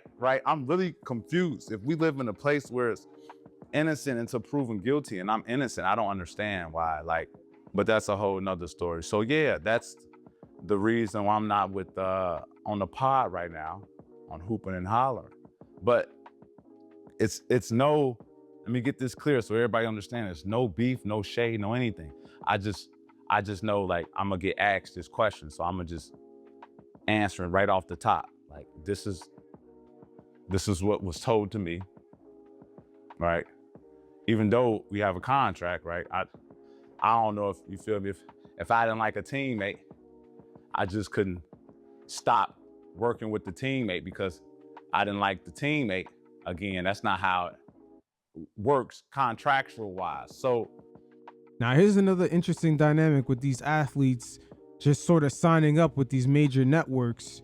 When it comes to this podcasting space, you could look at Shannon Sharp. He's with Better Collective, Cam Newton, Underdog Fantasy, same thing for Gilbert Arenas. And I believe ESPN did invest a little bit into the Stephen A. Smith show, as he was promoting that initially when it started on that network. That is a sign right there that ESPN was involved. The fact that they let him rock out like that. But just dialing this right back in with Pat Bev saying that he was contractually obligated to continue working on the show. I'm not sure if a lot of these athletes understand that they could come into the space not necessarily having to sign these contracts. They already have the equity of just having a built-in audience just from their name, image, and likeness. Also, for them to run a show, it does not cost a lot of money. Some of these guys probably think that you need an ESPN background staff with camera crew, makeup artists, etc. But a lot of the most successful shows in this space are ran on very thin margins. Matter of fact, because most of them are already multi-millionaires, they could fund this whole operation themselves. Once again, we're going to get into it because in the second part of this segment, Gilbert Arenas speaks to one of the most successful NBA content creators within the space, and he does not have the pocket size nowhere near what Gil has. But he's going to lay down the business blueprint of how Gil sort of fucked up. But make no mistake about it, a lot of these production companies are taking advantage of the fact that a lot of these athletes do not understand what it takes to run a successful show in this new medium. They already have the money to fund a staff about 3 to 4 people. That's all they really need. But again, the fact that a lot of these guys are signing contracts and just giving away their already built-in audiences for other entities to completely rename, rebrand the show into something else without even needing them. That's not how it works contractual wise. So, yeah, man, we just trying to find a way to kind of navigate through all this right now. So that's the vibes with the pod and hooping and hollering. And it's no beef. Like Ron, I tell Ron, like, come on, dog, like you already know the vibes with me. It ain't never no beef. You feel me? Like, what you mean? It was Pat Bev pod with Ron. What you mean? Like, it could never be beef. See, this statement right here is a perfect example. It was Pat Bev's pod with Rome. First of all, they were never going to garner an audience in the space without your name being on it. That's the microtransaction that doesn't necessarily involve money that Pat Bev has to pick up on. Again, this space being new, a lot of the former athletes do not understand this concept. They cannot build up these shows without the built-in audiences you guys already have. Shout out to those guys. It's always love. Y'all subscribe to those guys too, Hooping and Hollering. All the people from Hooping and Hollering, y'all subscribe to my YouTube because I'm putting everything out on my platform. So, and that's the vibes. So at this moment, Pat Bev has nowhere near the amount of subscribers that he was able to build in on the other platform. Again, in this brand new medium that we're all in, the convenience of the consumption of your show is really what's valuable. That's how all these platforms are designed, from Spotify to YouTube to Amazon, Apple Music, etc. That's where we're going to get into part 2 of this segment with Gilbert Arenas. We're learning the same exact thing, except his situation is 10 times worse because he took a completely shitty deal where he's only collecting 25% of revenue just off his YouTube channel. Gilbert Arenas is really one of the first players to enter this medium before it became the big podcast landscape that it is today. He's had a number of entities invest in him, from Complex, doing a show with Mia Khalifa. He has multiple YouTube channels that fans don't really know about, that he's sort of hidden, but they have well over 500,000 subscribers. I'm not sure if those numbers are real, but my man Gil has been putting in work in this space longer than most of the NBA players now entering the space. Fast forward today, in his recent partnership with Underdog Fantasy, after certain legal situations he got last season, they rebranded the show from Gil's Arena to The Arena. Also, there was a built-in studio that was in the basement or just somewhere in Gilbert Arenas' house that Underdog put the money up to build, and it got to a point where they realized he no longer pushes the needle. And not only they rebranded the show, they hired Skip Bayless and a whole other crew of hosts, as their whole real business model is to get fans to sign up for subscriptions under their gambling app. But right here, Gilbert sat down with one of the most popular NBA content creators, Lowlights, and even Low, who never had multiple NBA $1 million contracts in his bank account already, just schools Gilbert on the fact that he fully got finessed within this space. These are definitely interesting times, because even though some of these guys are millionaires, they do suck when it comes to business. You guys check it out, and every once in a while, I'll check in. What was the most viewed sports show on YouTube in January of 2025? January? You mean January, February, March, April, May, June? What? And July. Okay. Gil's Arena? Oh, you mean Gil's all Arena? the way until we took a break? Until we took a break. Oh, Gil's Arena. Yeah, Gil's Arena. Easy. That's, I just, you know. So it's like, so y'all just cut it out so so the football show can breathe, or what y'all doing? Yeah. Lo, these are great questions. I think we got to wait till the. You know what it is, Lo? Season's over. And here's the business part. You have to wait till the football season is over? Oh, okay. So from the business So side, y'all got to get the of fuck it. out the way? So Now, from the business side of it, is when it comes to like fantasy and betting companies, for some reason, football generates more money. Now, Gil, why the fuck would you partner up with them knowing that you're an NBA player? Again, just to start off this segment, they're evaluating the wrong stats. Oh, who was the most watched NBA show? It was our show, etc. None of that shit matters. If you're gonna partner up with an entity, you have to make sure you're aligned. Underdog Fantasy could have never built up Gil's Arena without using the built-in audience of a former NBA star. But this shit gets worse. Right? So, like, football season, on how everything goes every week, a lot of these companies make a lot of money during the football season. So how they're going to do for the year is depicted on football, not basketball. So no matter how great our numbers are, business-wise, football generates the most money with the fantasies and all of that. So it's not about how great our show is, it's how much money is generated through the sport. We were just an anomaly. No one knew we was gonna bust out like we did, right? They had us as basketball, and they had like 9 football shows, and we was outperforming all of them combined. Times 10. But you're saying y'all generate more for fantasy, not from a viewership standpoint. No, we do both. We outperform everybody in both categories. I'm saying for y'all though. I'm assuming the reason why is because they are willing to provide more for the football show. Yeah, I guess it's they got a football show that they think can help them get those numbers that they're looking for. The numbers that they're looking for is not the viewership. It's really the signups for their gambling app that comes off that viewership. They're investing into Gil's Arena for that reason. The NFL has always had a higher percentage of fans who gamble in the game versus the NBA. So this partnership was already flawed from the jump because that is Underdog's main business model. They don't necessarily care about the media side to this whole venture. They just needed to translate into signups within the app. Again, for some of the NBA players, I know y'all be watching on the low, but understand who the fuck you partnering up with, because they will leave you out here looking like a $2 hoe. They got a football show that they think can help them get those numbers that they're looking for, so they want to try it out. So they're gonna try it out for this year and see what happens. Shout out, man. Shout out. No, but look, Lo, I'm gonna be on playback. We're gonna be on playback, Lo. So So I'm gonna do my thing, Lo. It don't matter. We're gonna be on here. Yeah. We just ain't gonna be in the arena. Although I got that media credential too for we gonna be in office, Lo. Okay, I gotta go to Milwaukee, for sure. We're gonna be in battle mode, Lo. I might shit. Hey, look, to be honest, Lo, I got so much time, I might fuck around, come to your crib. Oh, what you doing over there, man? You know what I mean? Have one of those 24-hour streams. Now you gotta ask yourself, why the fuck does a multi-millionaire NBA player want to come over Lowe's crib? And just judging by his reaction going, it's almost like Lowe already knows that Gil wants to see his whole operation. How is he getting the consistent views and engagement when they talk about the same subject matter and he's not even an NBA superstar? That's really Gil's mindset. Again, within this space, you can have a successful operation without having a high overhead. Look at Joe Rogan. Hell, you can even look at Peyton Manning.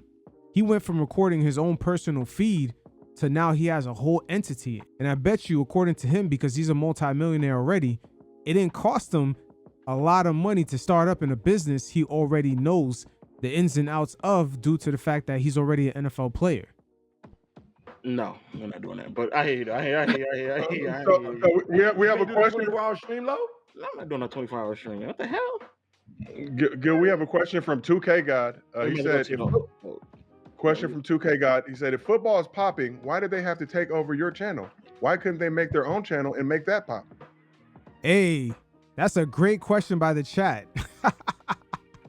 That's a great fucking question because they needed the sweat equity from a former major superstar athlete like Gilbert Arenas, who dropped 60 on Kobe. But the real question is, going forward, how many more athletes will fall for the same trick? That's what we would have said. That was the argument. But as a family, am I asking too many questions? No. As a company, no. As a company, you don't want to start from the beginning. Most people don't like the grind of anything, right? You know, they want something that's already turnkey and go. That right there is going to be an issue within the space. If you don't have an organic come up, it's going to be very hard for you to sustain yourself. Gilbert Arenas, from what I've seen, in my opinion, and I'm going to say allegedly, his views are inflated. And major personalities such as Bill Simmons let it be known that some of the alleged top of the top media personalities are inflating their numbers. And when advertisers are running special back end processes just to see if the views are real, they're not getting sponsorship. And this is something that Gilbert Arenas already let it be known that the show, coming from the underdog fantasy side, was struggling to get advertisers. Remember how they kicked off this segment? They instantly went to their views. So why should they start from the beginning? Listen, we are expensive. We're not your average podcast expenses. We get paid a lot of money. So because they pay us a lot of money and we not taking no pay cuts in here, if they say your ass gonna do 2 days a week and we want to try what they do for 3 days a week and we keep our money, hey man, hey, do your thing, man. Not only that's a bad approach, Gilbert Arenas has not put up any money in this whole venture. That's why I said this situation is 10 times worse than Pat Bev's. Think about it. If Gilbert Arenas goes viral on this show and ESPN wants him to come in and do a segment, but yet they're sponsored by DraftKings, contractually, that could be an issue that could prevent him from collecting some money. The athletes for sure have to start asking more questions on what's going on in the back end with their image and likeness. We'll see. Shit. Do y'all thing, man, right? Because at the end of the day, we can say, oh, hell nah, fuck that. And then they start cutting contracts. So if they want to go ahead and try 3 days a week until football season's over with and then recheck their hand, cool. Everybody still got their jobs. Employment is key. But I can tell you this. With the way our contracts is doing, they could say, hey man, we're gonna let about 6, 7 of y'all go and turn y'all ass into. Yeah. I'm kind of confused. And again, I feel like I'm asking too many questions, so I'm not. No. You can take over this playback right now, sir. Because if you ask questions, we can answer them. We will not bring these topics up. We ain't no sellouts. This is interesting right here because they're not trying to let it be known overtly that they're upset about their contract situation, and there might be something preventing them from straight up talking about it unless they were asked a question. Okay, because this is now forcing me to ask very specific questions just because how familiar I am with the community and like what's going on in the space. Okay. So I'll just cut to the chase. Who owns the channel? 50-50. Oh, okay. Well, it sounds like 49-59. I mean, 51-49. Facts. At least Low picks up on it. Gil is lying. Gilbert Arenas out here thinking that the fans are stupid. But how the hell can you have an alleged top-rated NBA show and all of a sudden they bring in Skip Bayless in a football show and record more times a week than your original show? No. Well, okay. So here was the deal. So, because this is my question. Okay. So this was my original channel that I built. Okay. When I started podcast and then went to Fubo, and then because we was on linear, we was on Fubo Network. Wow, I forgot about all that. Gil did have a partnership with Fubo. That's how long he's been in the space. Gil is almost an OG when it comes to NBA players just creating content online. He was sort of ahead of the curve, but his approach in the space was always clickbaity, trying to go viral, finding things to say that wasn't really organic to what he really believes. And it's almost as if he tried to shortcut his way to success in a space where it's really independent and there is a grind in order to get to that level. You got to mix in more of the organic with the inorganic. It's the same channel from that? Is the same channel from Fubo? Yeah, no, but I had Fubo create their own channel, and this channel stayed dormant from 2018 to 2023. And Gilbert Arenas has multiple channels that are dormant, at least 5 to 6 of them. You got to go deep in the algorithm to find them shits, but they are there. So basically what I did is I said, here, we can use my channel instead of going with, what was that, Showtime? Josiah, what was that first company that was trying to come in? Showtime Basketball, right? Yeah, so I said, instead of us going on Showtime, I got a YouTube channel. And I said, listen, I'll give you guys 50% of the YouTube channel if you guys fund it. That's another issue right there. Gil, you're already a multi-millionaire. Unless you've gone broke. You could easily put up $200K, get a staff for 3 people. It doesn't really cost that much. And you would have been going viral on your own and leveraging that to get your own advertising deals. But again, doing bad business, taking shortcuts, it's not really the wave. And it's sad that he's a multi-millionaire doing this.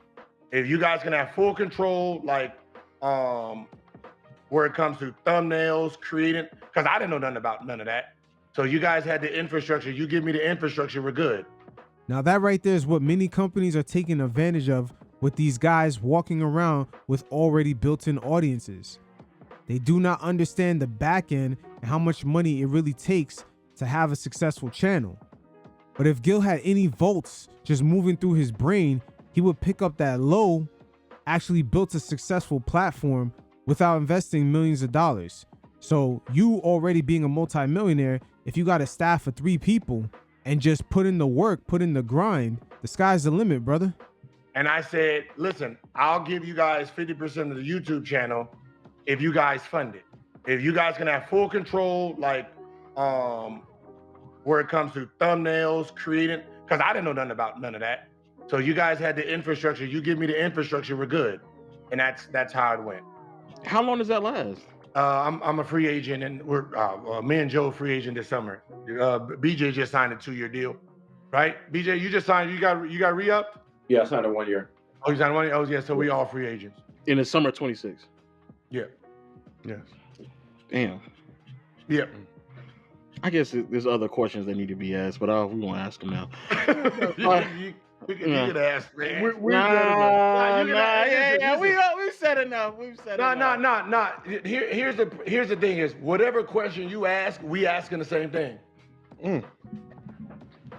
We asked the same thing. It was one of those things, man, where when you're sitting here, you talking about, I'm thinking, listen, we're gonna go 5 days a week. They're gonna start a new channel, and they're gonna do, they can start off at 3 days a week. And I was like, well, we done spent this kind of money for those guys, and we have y'all big contract. As a business, we're not really making any money off you guys. You guys are doing great, but the sponsorships ain't coming in. Wow, right there. The sponsorships are not coming in. Again, in the beginning of the segment, they mentioned their numbers. But when you see a situation like that, guys are alleged that they're doing numbers, but sponsorships are no longer coming in. That means 9 out of 10 times the viewership is fake. That very same play used to work, but there is some sort of technology out there that when you do go to advertisers, they go in the very back end of whatever, it could be your channel, your podcast, your RSS feed, and they're validating everything before they give you a penny. So how the fuck does a show that's doing numbers, got YouTube plaques, or whatever the fuck they're bragging about that really means nothing, how they can't get a sponsorship deal? Makes no sense. Something is not adding up. For us to pay for the skips and nothing, we got to let some of your guys go. You see, when you start hearing shit like that, you be like, all right, no. Put it on the same channel. Because the last thing I want to do is, you got, Lexi. I can already see the people that are going to start letting go. And I'm like, not right now, man. We ain't got time for that. We moving. 2 old Dodgers in the 9th inning. Damn. Here's a secondary thought. I've done a few things on the internet and social media, as some of you may know. Check out Memes and Nightmares on Hulu when you get a chance. The other thought is just to embrace the LaQuint Dickey model and say, I'm gonna work you niggas to death to get my bread back. So instead of 2 days, how you go 7? It's still a lot of questions to be asked.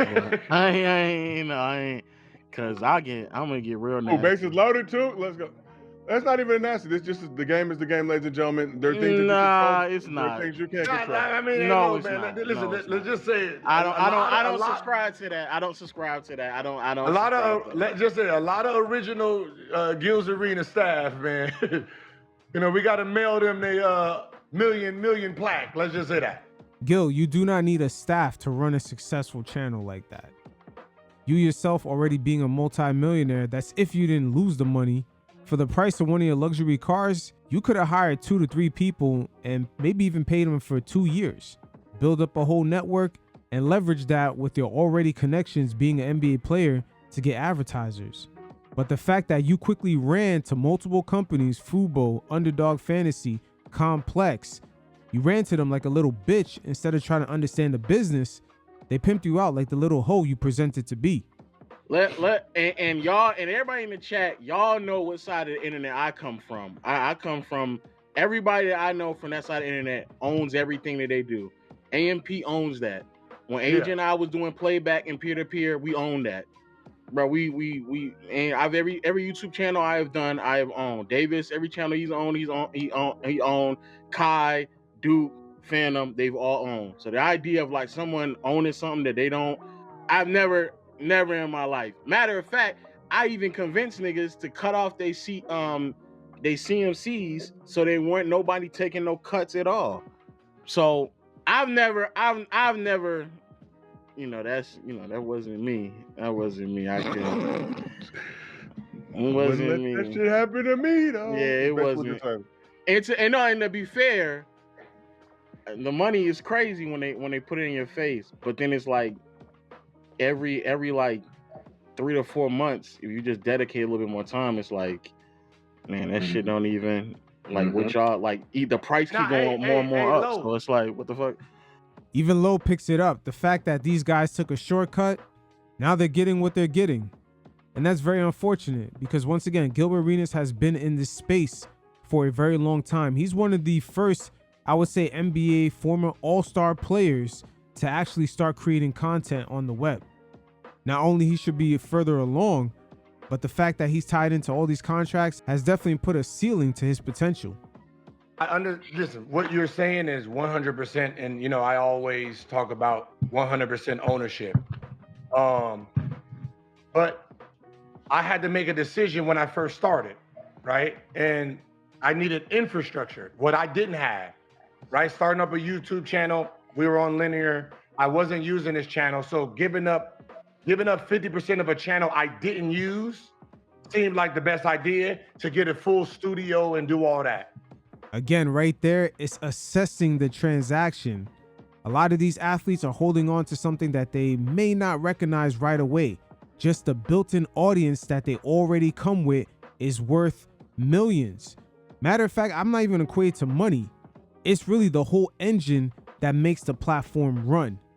Underdog could have never built a channel with 1 million subs without having a former NBA player who was already creating content being ahead of the curve 10 to 15 years ago.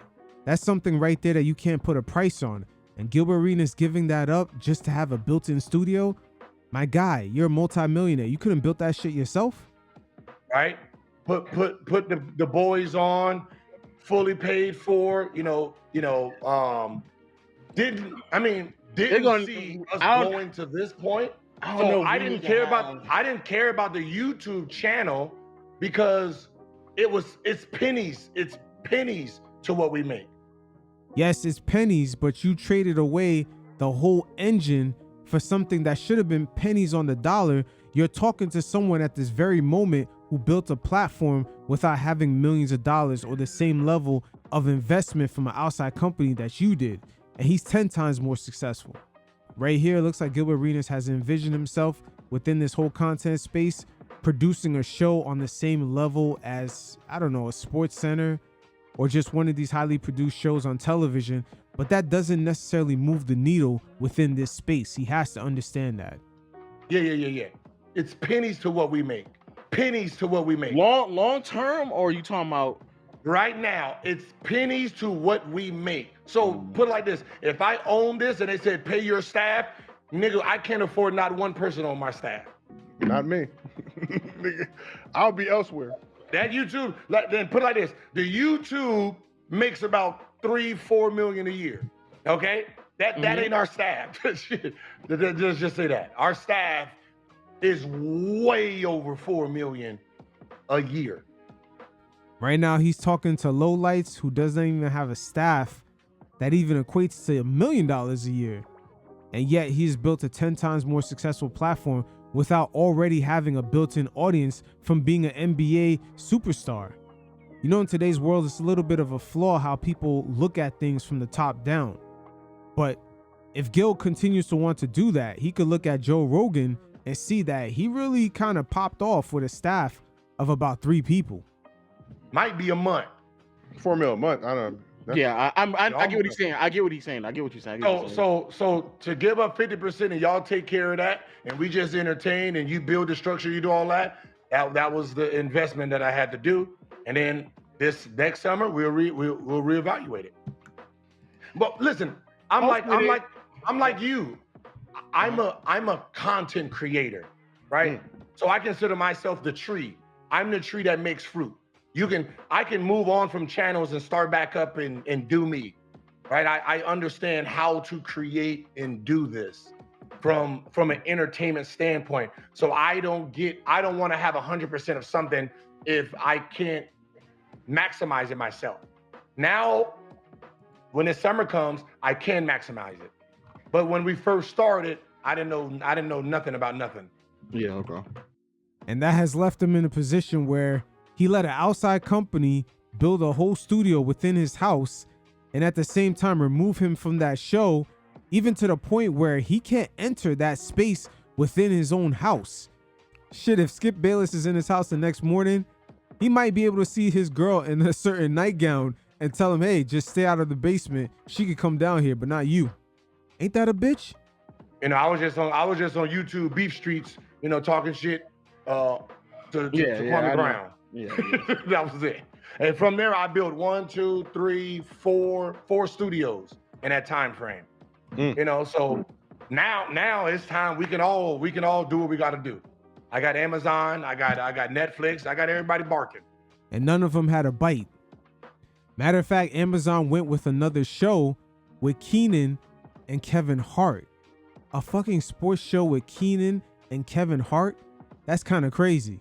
Gilbert Arenas still to this day is looking for that very same shortcut without even landing on a new deal. Yeah. You know, it was just like, I mean, I ain't know y'all before, Lo. So I ain't know about the independents. Like, we got What was funny is I had a YouTube channel, didn't even know nothing about YouTube. Yeah, we gotta get you straight. Yeah. Like I literally like this is the channel I'm on right now. This was my YouTube beef channel that I was on. Come on, bro. I didn't know nothing about YouTube with a 118,000 sub YouTube channel. So, you know, when I was looking at the money, I didn't know what was on there. Yeah, I hear what you're saying. I hear what you're saying. But I think, like, if I have to take it back low, I'm doing it the same way. You still do it the same way? Yeah. Damn, you see Lowe's reaction? You'll still do it the same way? Shit. This motherfucker is stupid. And Gil throughout his career has always been a dumbass. Let's not get that twisted. The NBA actually never suspended him for his gun incident within the locker room. They suspended him afterwards because they found out he was transferring guns on a private plane. This guy Gil has always been beyond stupid. But I think, like, if I have to take it back low, I'm doing it the same way. You still do it the same way? Yeah. Because now that we're winning, we got all the awards. 10 months later, we all negotiating. Hey, Lo, I'm gonna text you, Lo. Yeah, I can't say I would. All right, Lo, I'm gonna text you. No. Just text each other. Talk privately. Hey, Lo. So everything that you do in business, you'll keep 100% of. Unless somebody makes something make sense, I would never. I've never deemed it necessary, and I've been around. I would very well argue, outside of like 4 or 5 people, I've been around the biggest content creators in the last decade, and none of them have also never come across someone that made sense for them to give up their either. Like AMP is, I would argue, outside of maybe 1 or 2 other entities, it is the biggest content creation group in internet right now, and none of them have ever came across an opportunity that would make sense for them to give up ownership. So that's just that's me though. Yeah. No. Yeah. No, because I've had people come to me about Tough Crowd because I own 100% of Tough Crowd. So just asking. I mean, a lot of people have approached me too, but like you just said, like it just don't make sense. Now, right there, former NBA player and high school superstar Brandon Jennings being very inquisitive because, make no mistake about it, a lot of these athletes are being quickly approached by a lot of these production companies that are trying to get them for cheap. Matter of fact, they're trying to steer them away from being self-sustained in an independent space. That's why I said this is a mixed bag right here, because content creation is an independent tech space. And this current crop of just former athletes are still conditioned for network television in a way. They're looking for deals and they're looking to join major media conglomerates. And that's really not the way to go. But hey, It's nobody's job to teach you business. And for a lot of these athletes, they're going to learn the hard way. You guys definitely hit up the link in the description below. Check out my NBA True Story playlist for more segments like this. And until next time, you fellas stay safe. Peace.